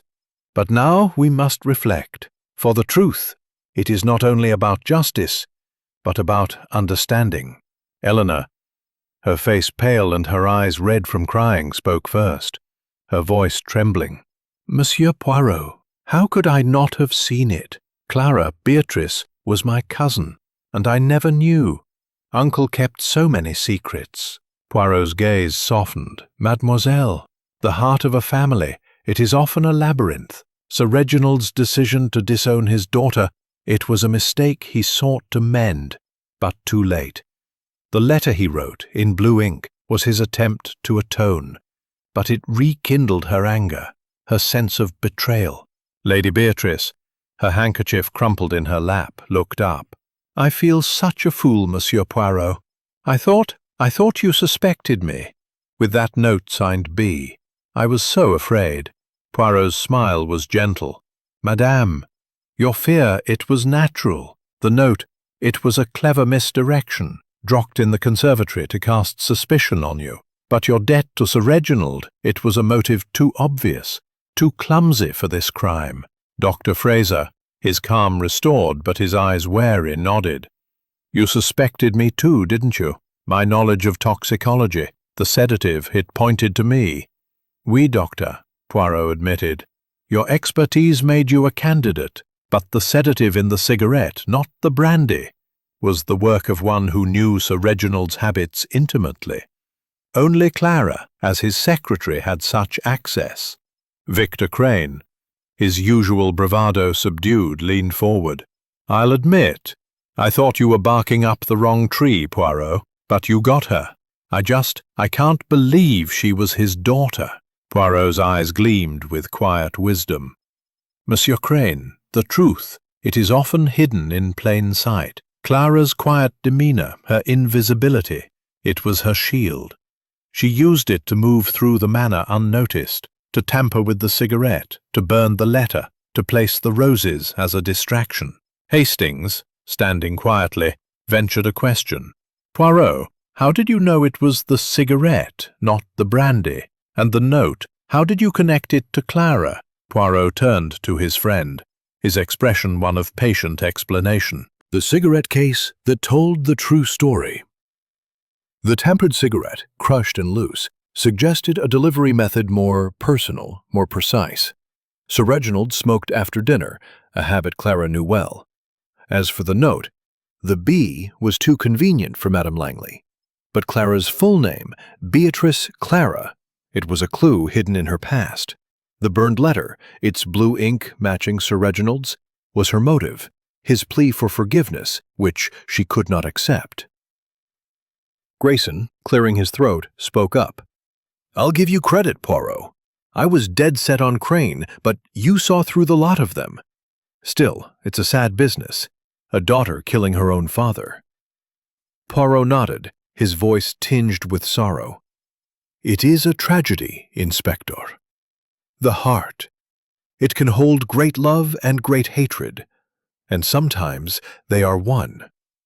Clara's pain, it drove her to a terrible act, but it was her choice, and she must face the consequences." The room fell silent, each guest lost in their thoughts. Eleanor's gaze was distant, as if grappling with the loss of both her uncle and her cousin. Lady Beatrice's tears had dried, but her hands trembled. Fraser's expression was unreadable, though his eyes held a flicker of regret. Crane, for once, had nothing to say, his defiance replaced by a quiet unease. Poirot rose, his small frame commanding, despite its modesty. "Mes amis, the case is closed, but the lesson, it remains. The truth, it is not always kind, but it is necessary. Sir Reginald's death was a wound to this house, but in its healing, you may find peace." He turned to Hastings, his voice low. "Come, mon ami, let us walk in the gardens. The air, it will clear the mind." As they stepped outside, the crisp autumn air greeted them, the lawns stretching out in a patchwork of green and gold. Hastings, walking beside Poirot, felt a need to speak. "It's a grim ending, Poirot. Clara, Beatrice, she seemed so ordinary. How did you see through her?" Poirot's smile was faint, his eyes distant. "Hastings, the ordinary. It is often the most extraordinary. Clara's quietness, it was her weapon. She observed, she planned, she acted. But the little gray cells, they see what the heart conceals. The cigarette, the letter, the roses, they were her mistakes, and they betrayed her." They paused by the fountain where Victor Crane had claimed to be on the night of the murder. Hastings looked at Poirot, struck by his friend's quiet wisdom. "You always say it's about method, but it's more than that, isn't it? It's about understanding people." Poirot's eyes twinkled. "What now, Poirot?" "Back to London?" Poirot nodded, his gaze fixed on the horizon. "Oui, Hastings. The train awaits, and London calls. But first, I shall finish my tisane, for even the little grey cells require their comforts." As they turned back toward the manor, the weight of the case seemed to lift, replaced by a quiet resolve. Blackthorn Manor would heal, its secrets laid bare, and Hercule Poirot, with his unerring logic and compassionate heart, would move on to the next puzzle, ready to shine light into the darkest corners. Chapter 12. The Echoes of Truth. The 9th morning at Blackthorn Manor carried a stillness that seemed to settle over the estate like a soft shroud, as if the revelation of Clara Dunhill's guilt had drained the last vestiges of tension from its ancient walls. The sun, now a steady presence in the Devon sky, cast long shadows across the manicured lawns, and the manor's ivy-clad facade gleamed with a quiet dignity. Captain Arthur Hastings, standing on the terrace overlooking the gardens, felt a curious mix of relief and melancholy. The murder of Sir Reginald Ashbourne, solved by Hercule Poirot's unerring logic, had left the household in a state of quiet mourning, not just for the man lost, but for the secrets that had torn a family apart.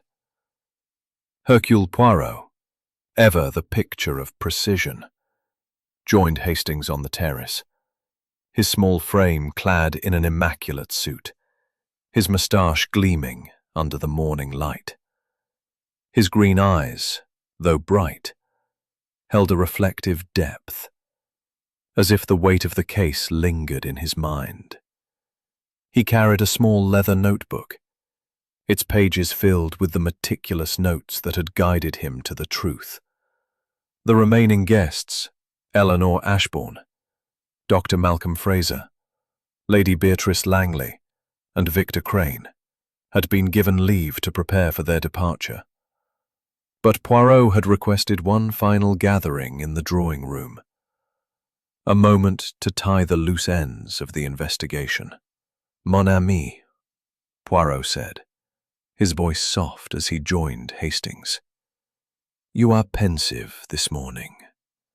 The case, it is solved.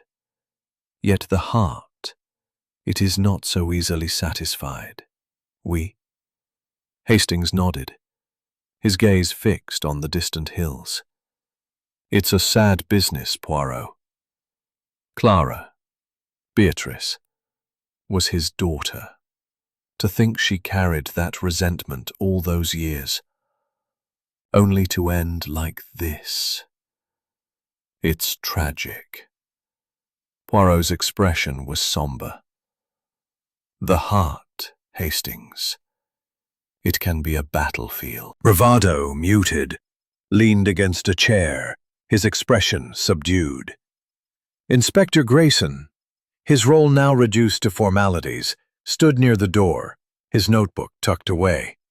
Mesdames et messieurs, Poirot began, his voice clear and measured.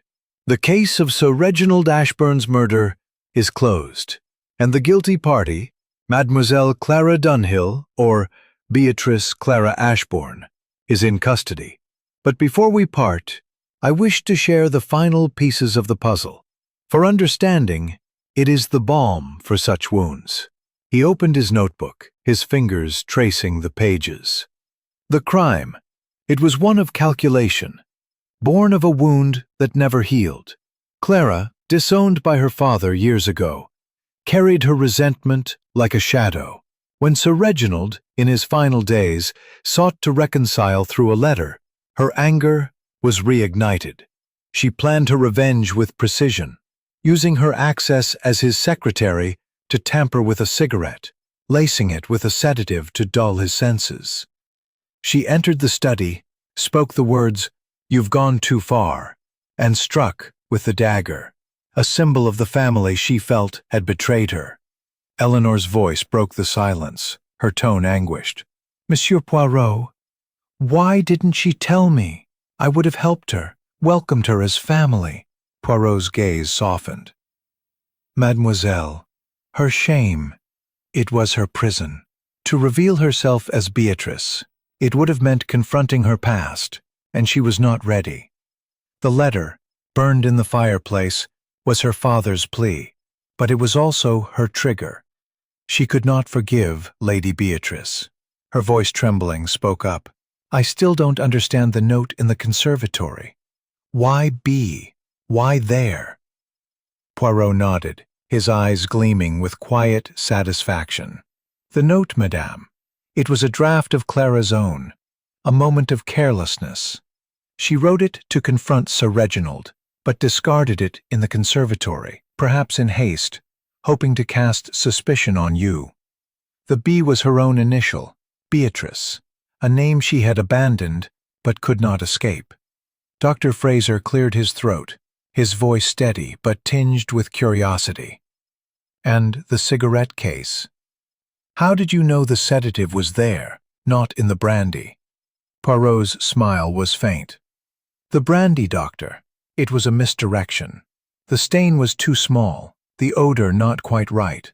The cigarette case, partially hidden, held a tampered cigarette, crushed, its tobacco loose, as if used to conceal the sedative. Clara knew Sir Reginald's habit of smoking after dinner, a habit she observed daily.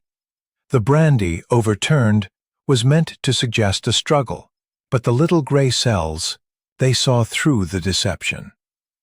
Victor Crane, his tone subdued, spoke for the first time. "I'll admit, Poirot, I thought—" But her actions? They were her choice, and justice, it must be served. Grayson, stepping forward, nodded. "You've done fine work, Poirot. I was wrong to doubt you.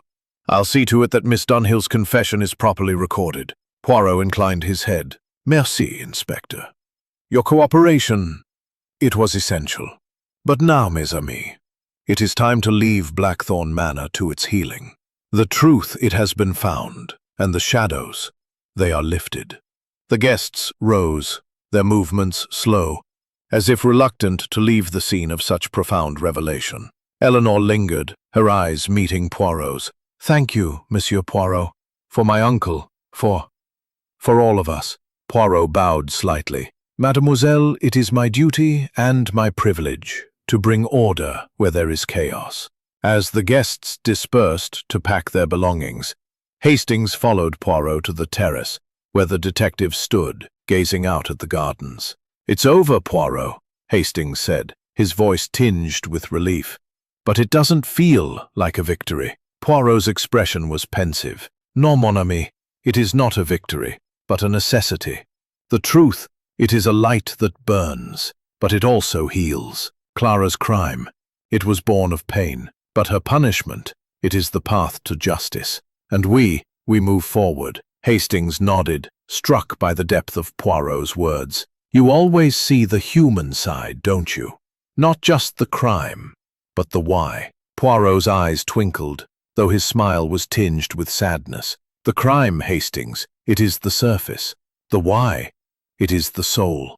And Hercule Poirot, he seeks to understand both." They stood in silence, the breeze carrying the scent of autumn leaves. The manor, behind them, seemed to breathe easier, its secrets exposed, its wounds laid bare. As Poirot turned to re-enter the house, preparing for their departure, Hastings felt a quiet admiration for his friend's unwavering commitment to truth, no matter the cost. "Back to London, then?" Hastings asked, falling into step beside him. "Oui, Hastings," Poirot replied, his voice lightening. "The train awaits, and my little flat. It calls for order and a good cup of tisane. But first, we must bid farewell to Blackthorn Manor and to the echoes of its truth." As they walked back inside, the manor's grandeur seemed to soften, its shadows retreating in the face of Poirot's clarity. The case was closed, but its echoes would linger, a reminder of the delicate balance between justice and compassion that defined Hercule Poirot's genius. Chapter 13. The Weight of Departure. The 10th morning at Blackthorn Manor carried a sense of finality, as if the estate itself were exhaling after the tumultuous revelations of the past week. The Devon sun, now a steady presence, bathed the manor's ivy-clad walls in a warm glow, softening the stark edges of a bittersweet pang. The murder of Sir Reginald Ashbourne, solved by Hercule Poirot's incisive mind, had left the household in a state of quiet reflection, and the time had come to leave the manor behind. Yet the echoes of Clara Dunhill's confession and the tragedy of a family torn apart lingered in the air like a mournful melody. Hercule Poirot, ever the epitome of order, stood by the hall's grand staircase, his small frame impeccable in a tailored suit, his mustache gleaming with its usual precision. His green eyes, though bright, held a trace of weariness, as if the emotional weight of the case had settled even on his resilient spirit. He carried a small valise, its contents no doubt as neatly arranged as his thoughts.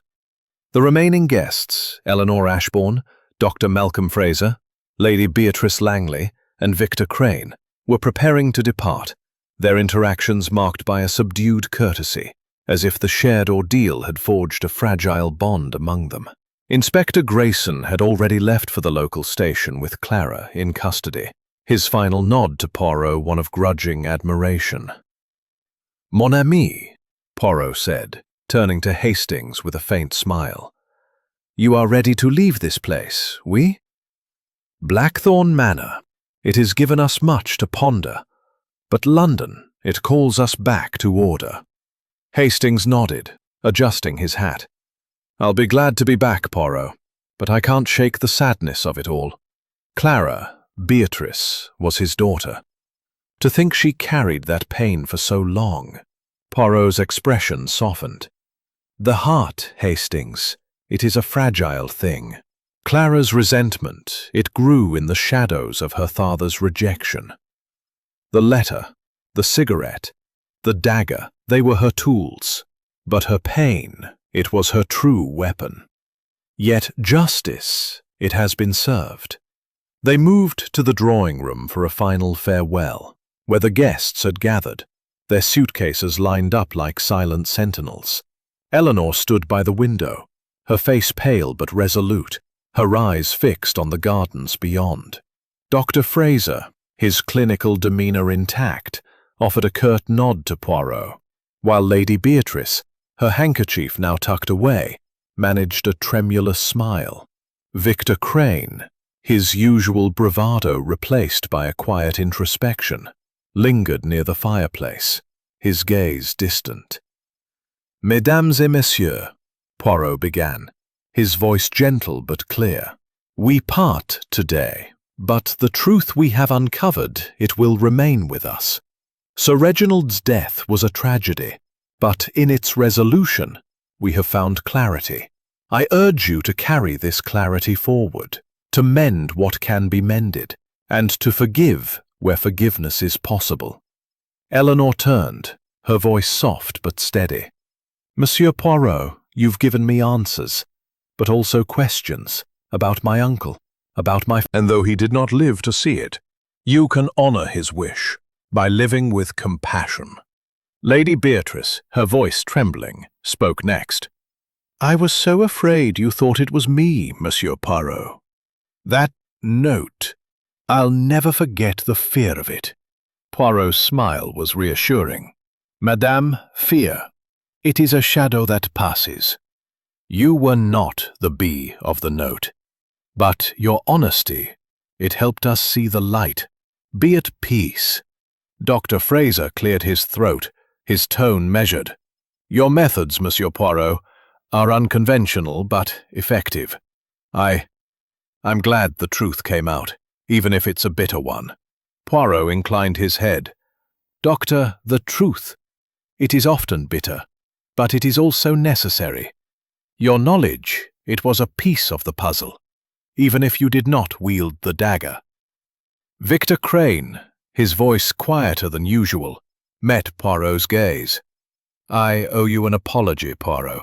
I thought you were wasting time, but you saw what none of us could.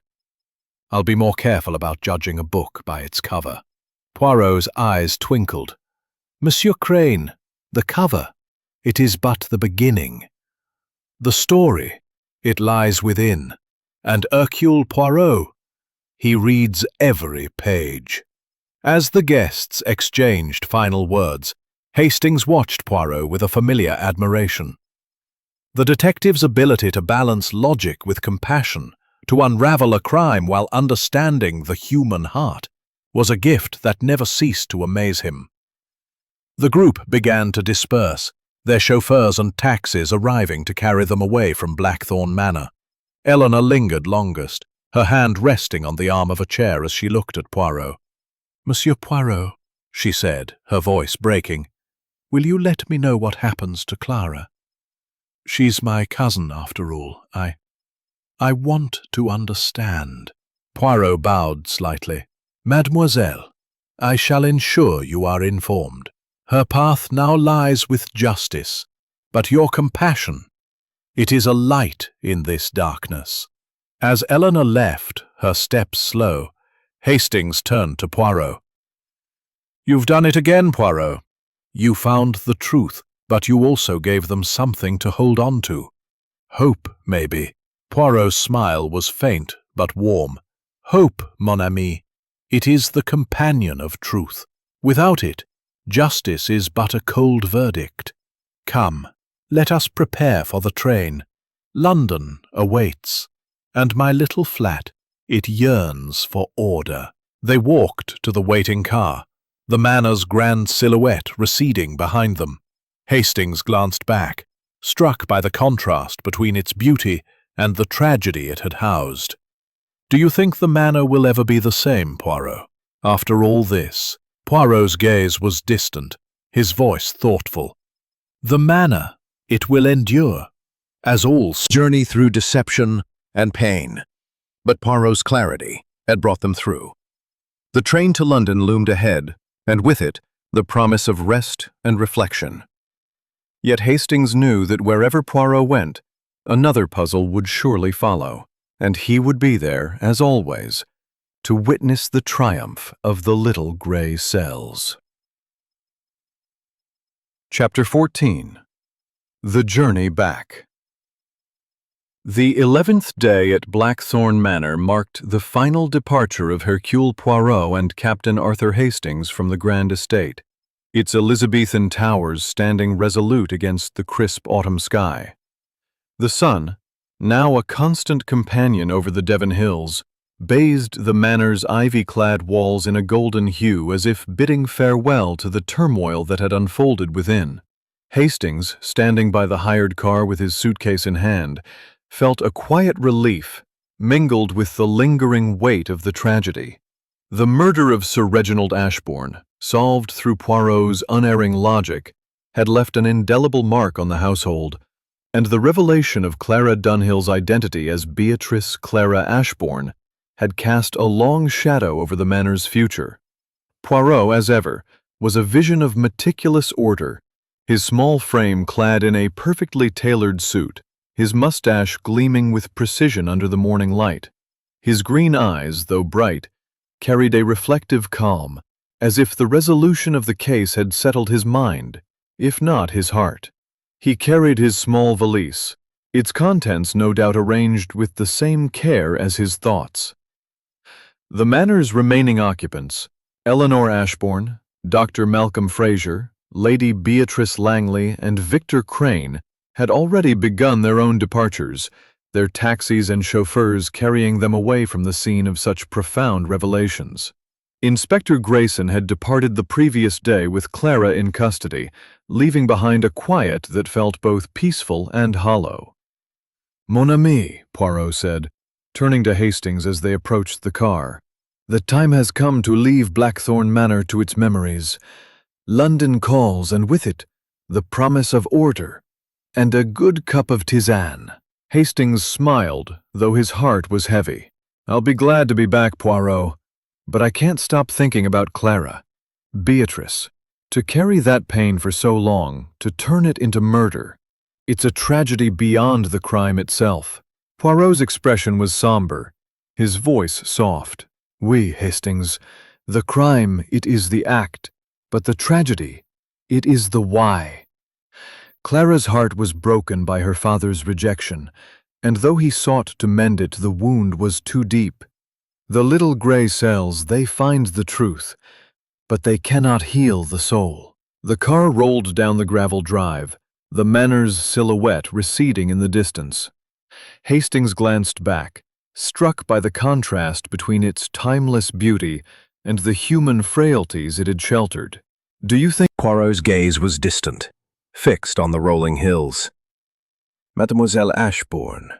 She is strong, though she does not yet know it.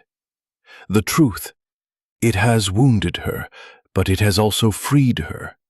She will carry the pain, but she will also find a path forward with time." As they reached the small railway station in the nearby village, the platform bustling with travelers, Poirot paused to adjust his hat, his movements deliberate. The train to London, a sleek locomotive puffing steam, stood ready, its whistle a sharp note in the autumn air. Hastings, securing their tickets, felt a sense of closure, though the case's emotional weight lingered. On the train, seated in a quiet compartment, Poirot opened his leather notebook, its pages filled with the meticulous notes that had guided him to the truth. "Hastings," he said, his voice low, "you have been a faithful companion in this affair. Your observations, they have helped the little gray cells to see clearly." Hastings flushed with pride, though he waved off the compliment. "I just followed your lead, Poirot. You saw the connections, the cigarette case, the burned letter, the roses, when I was lost in the fog." Poirot's smile was faint but warm. "The fog, mon ami, it is where most stumble. But you have the heart to see beyond it. The cigarette case, it was the key. Clara's knowledge of Sir Reginald's habits, her access to his study, it allowed her to conceal the sedative in a way no one else could." Hastings leaned back, the rhythm of the train soothing his nerves. "The note signed B, though. That threw me. I was sure it was Lady Beatrice for a moment." Poirot's eyes twinkled. "A clever misdirection, Hastings." Clara, or Beatrice, used her old name to cast suspicion, knowing Madame Langley's debt would make her a plausible suspect. But the burned letter, in Sir Reginald's hand, it was the true clue. His plea for forgiveness, destroyed to hide her motive.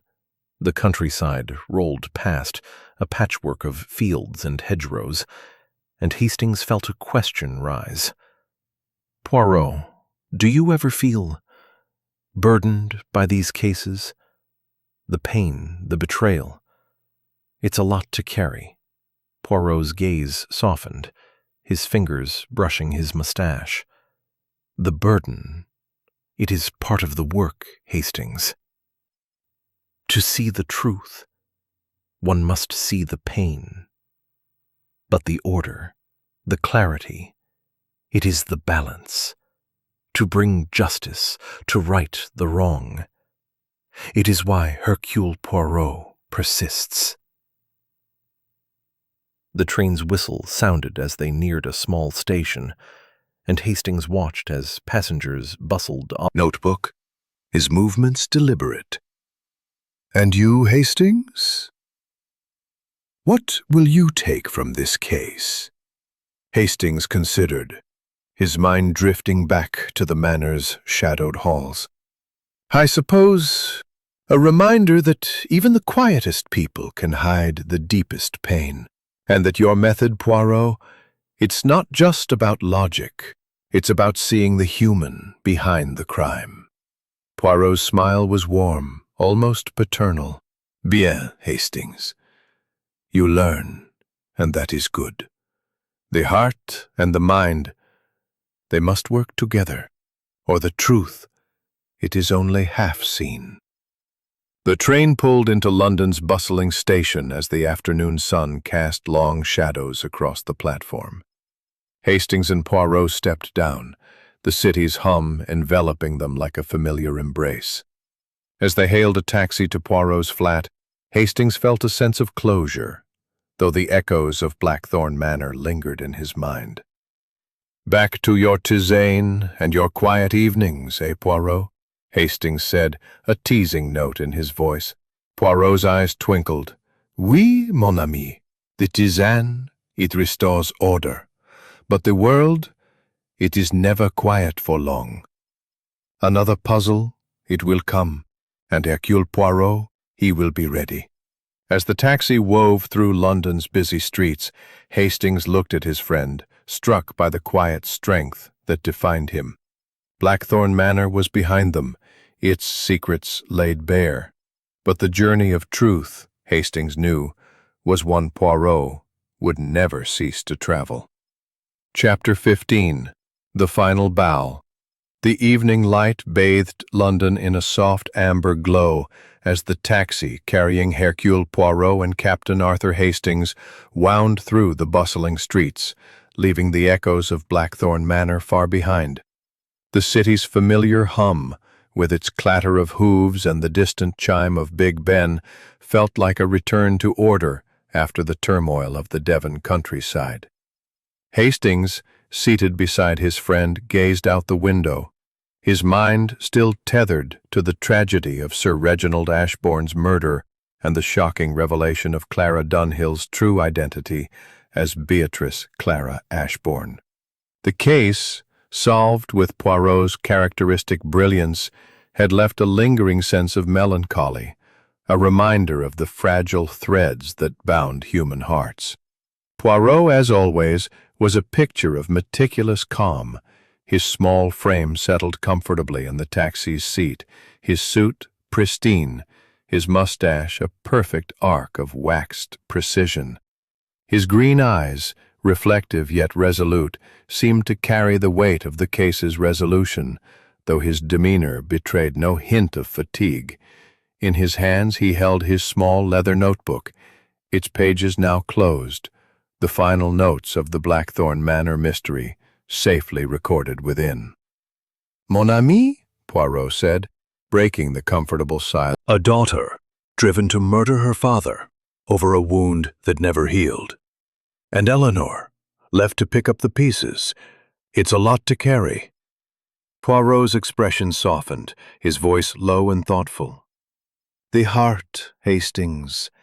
It is both fragile and fierce.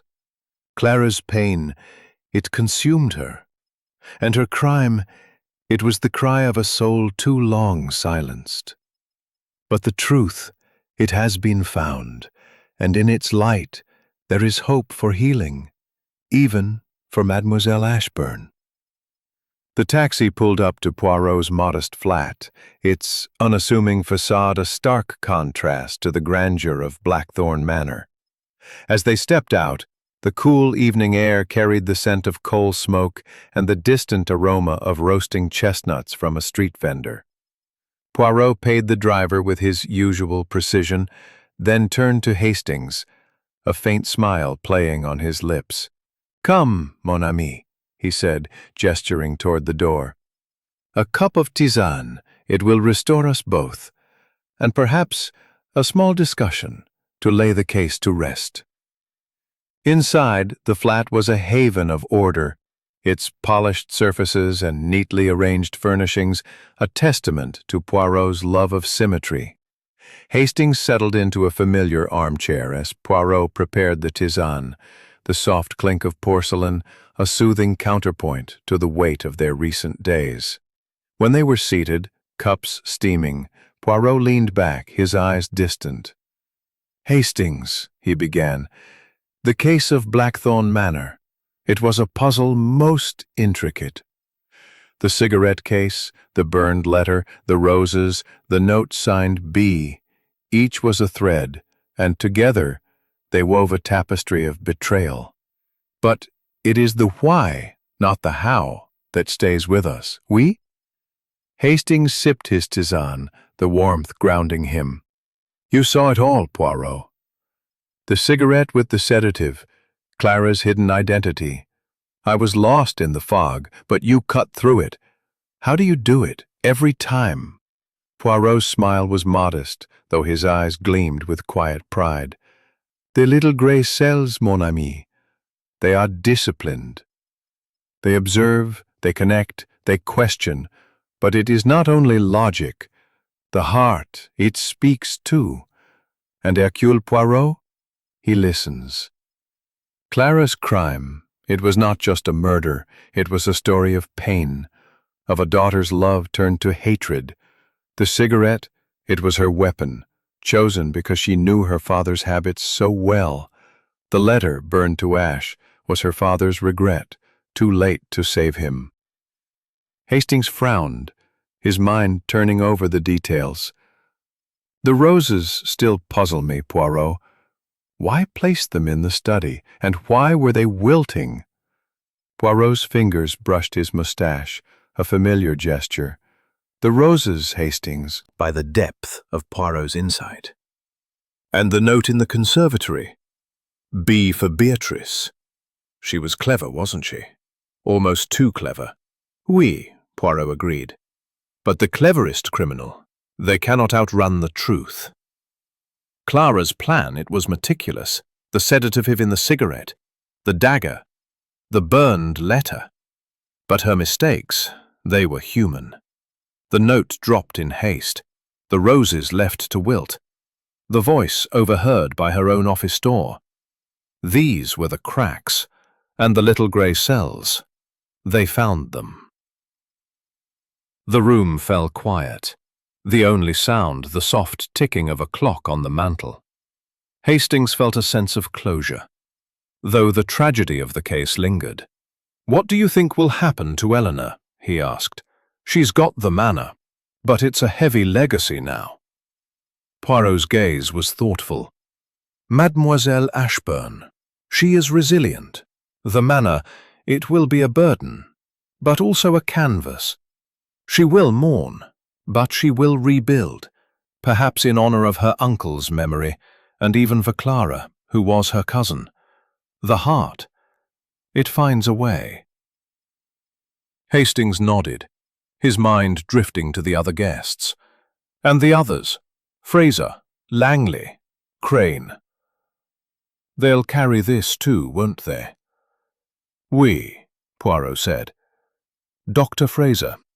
He will return to his practice, but with a caution born of this scrutiny. Madame Langley, her debt forgiven by Sir Reginald's death, will seek a quieter life, perhaps with less fear. Monsieur Crane, his bravado tempered, may learn to trust beyond his own interests. Each, they are changed, as all are who touch the truth.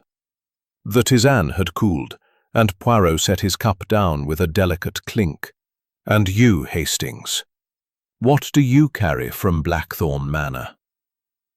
Hastings considered, his eyes tracing the familiar lines of Poirot's flat.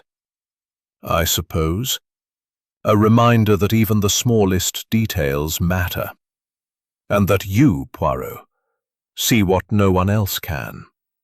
It's a gift, but it's also a burden, isn't it? Poirot's smile was tinged with melancholy.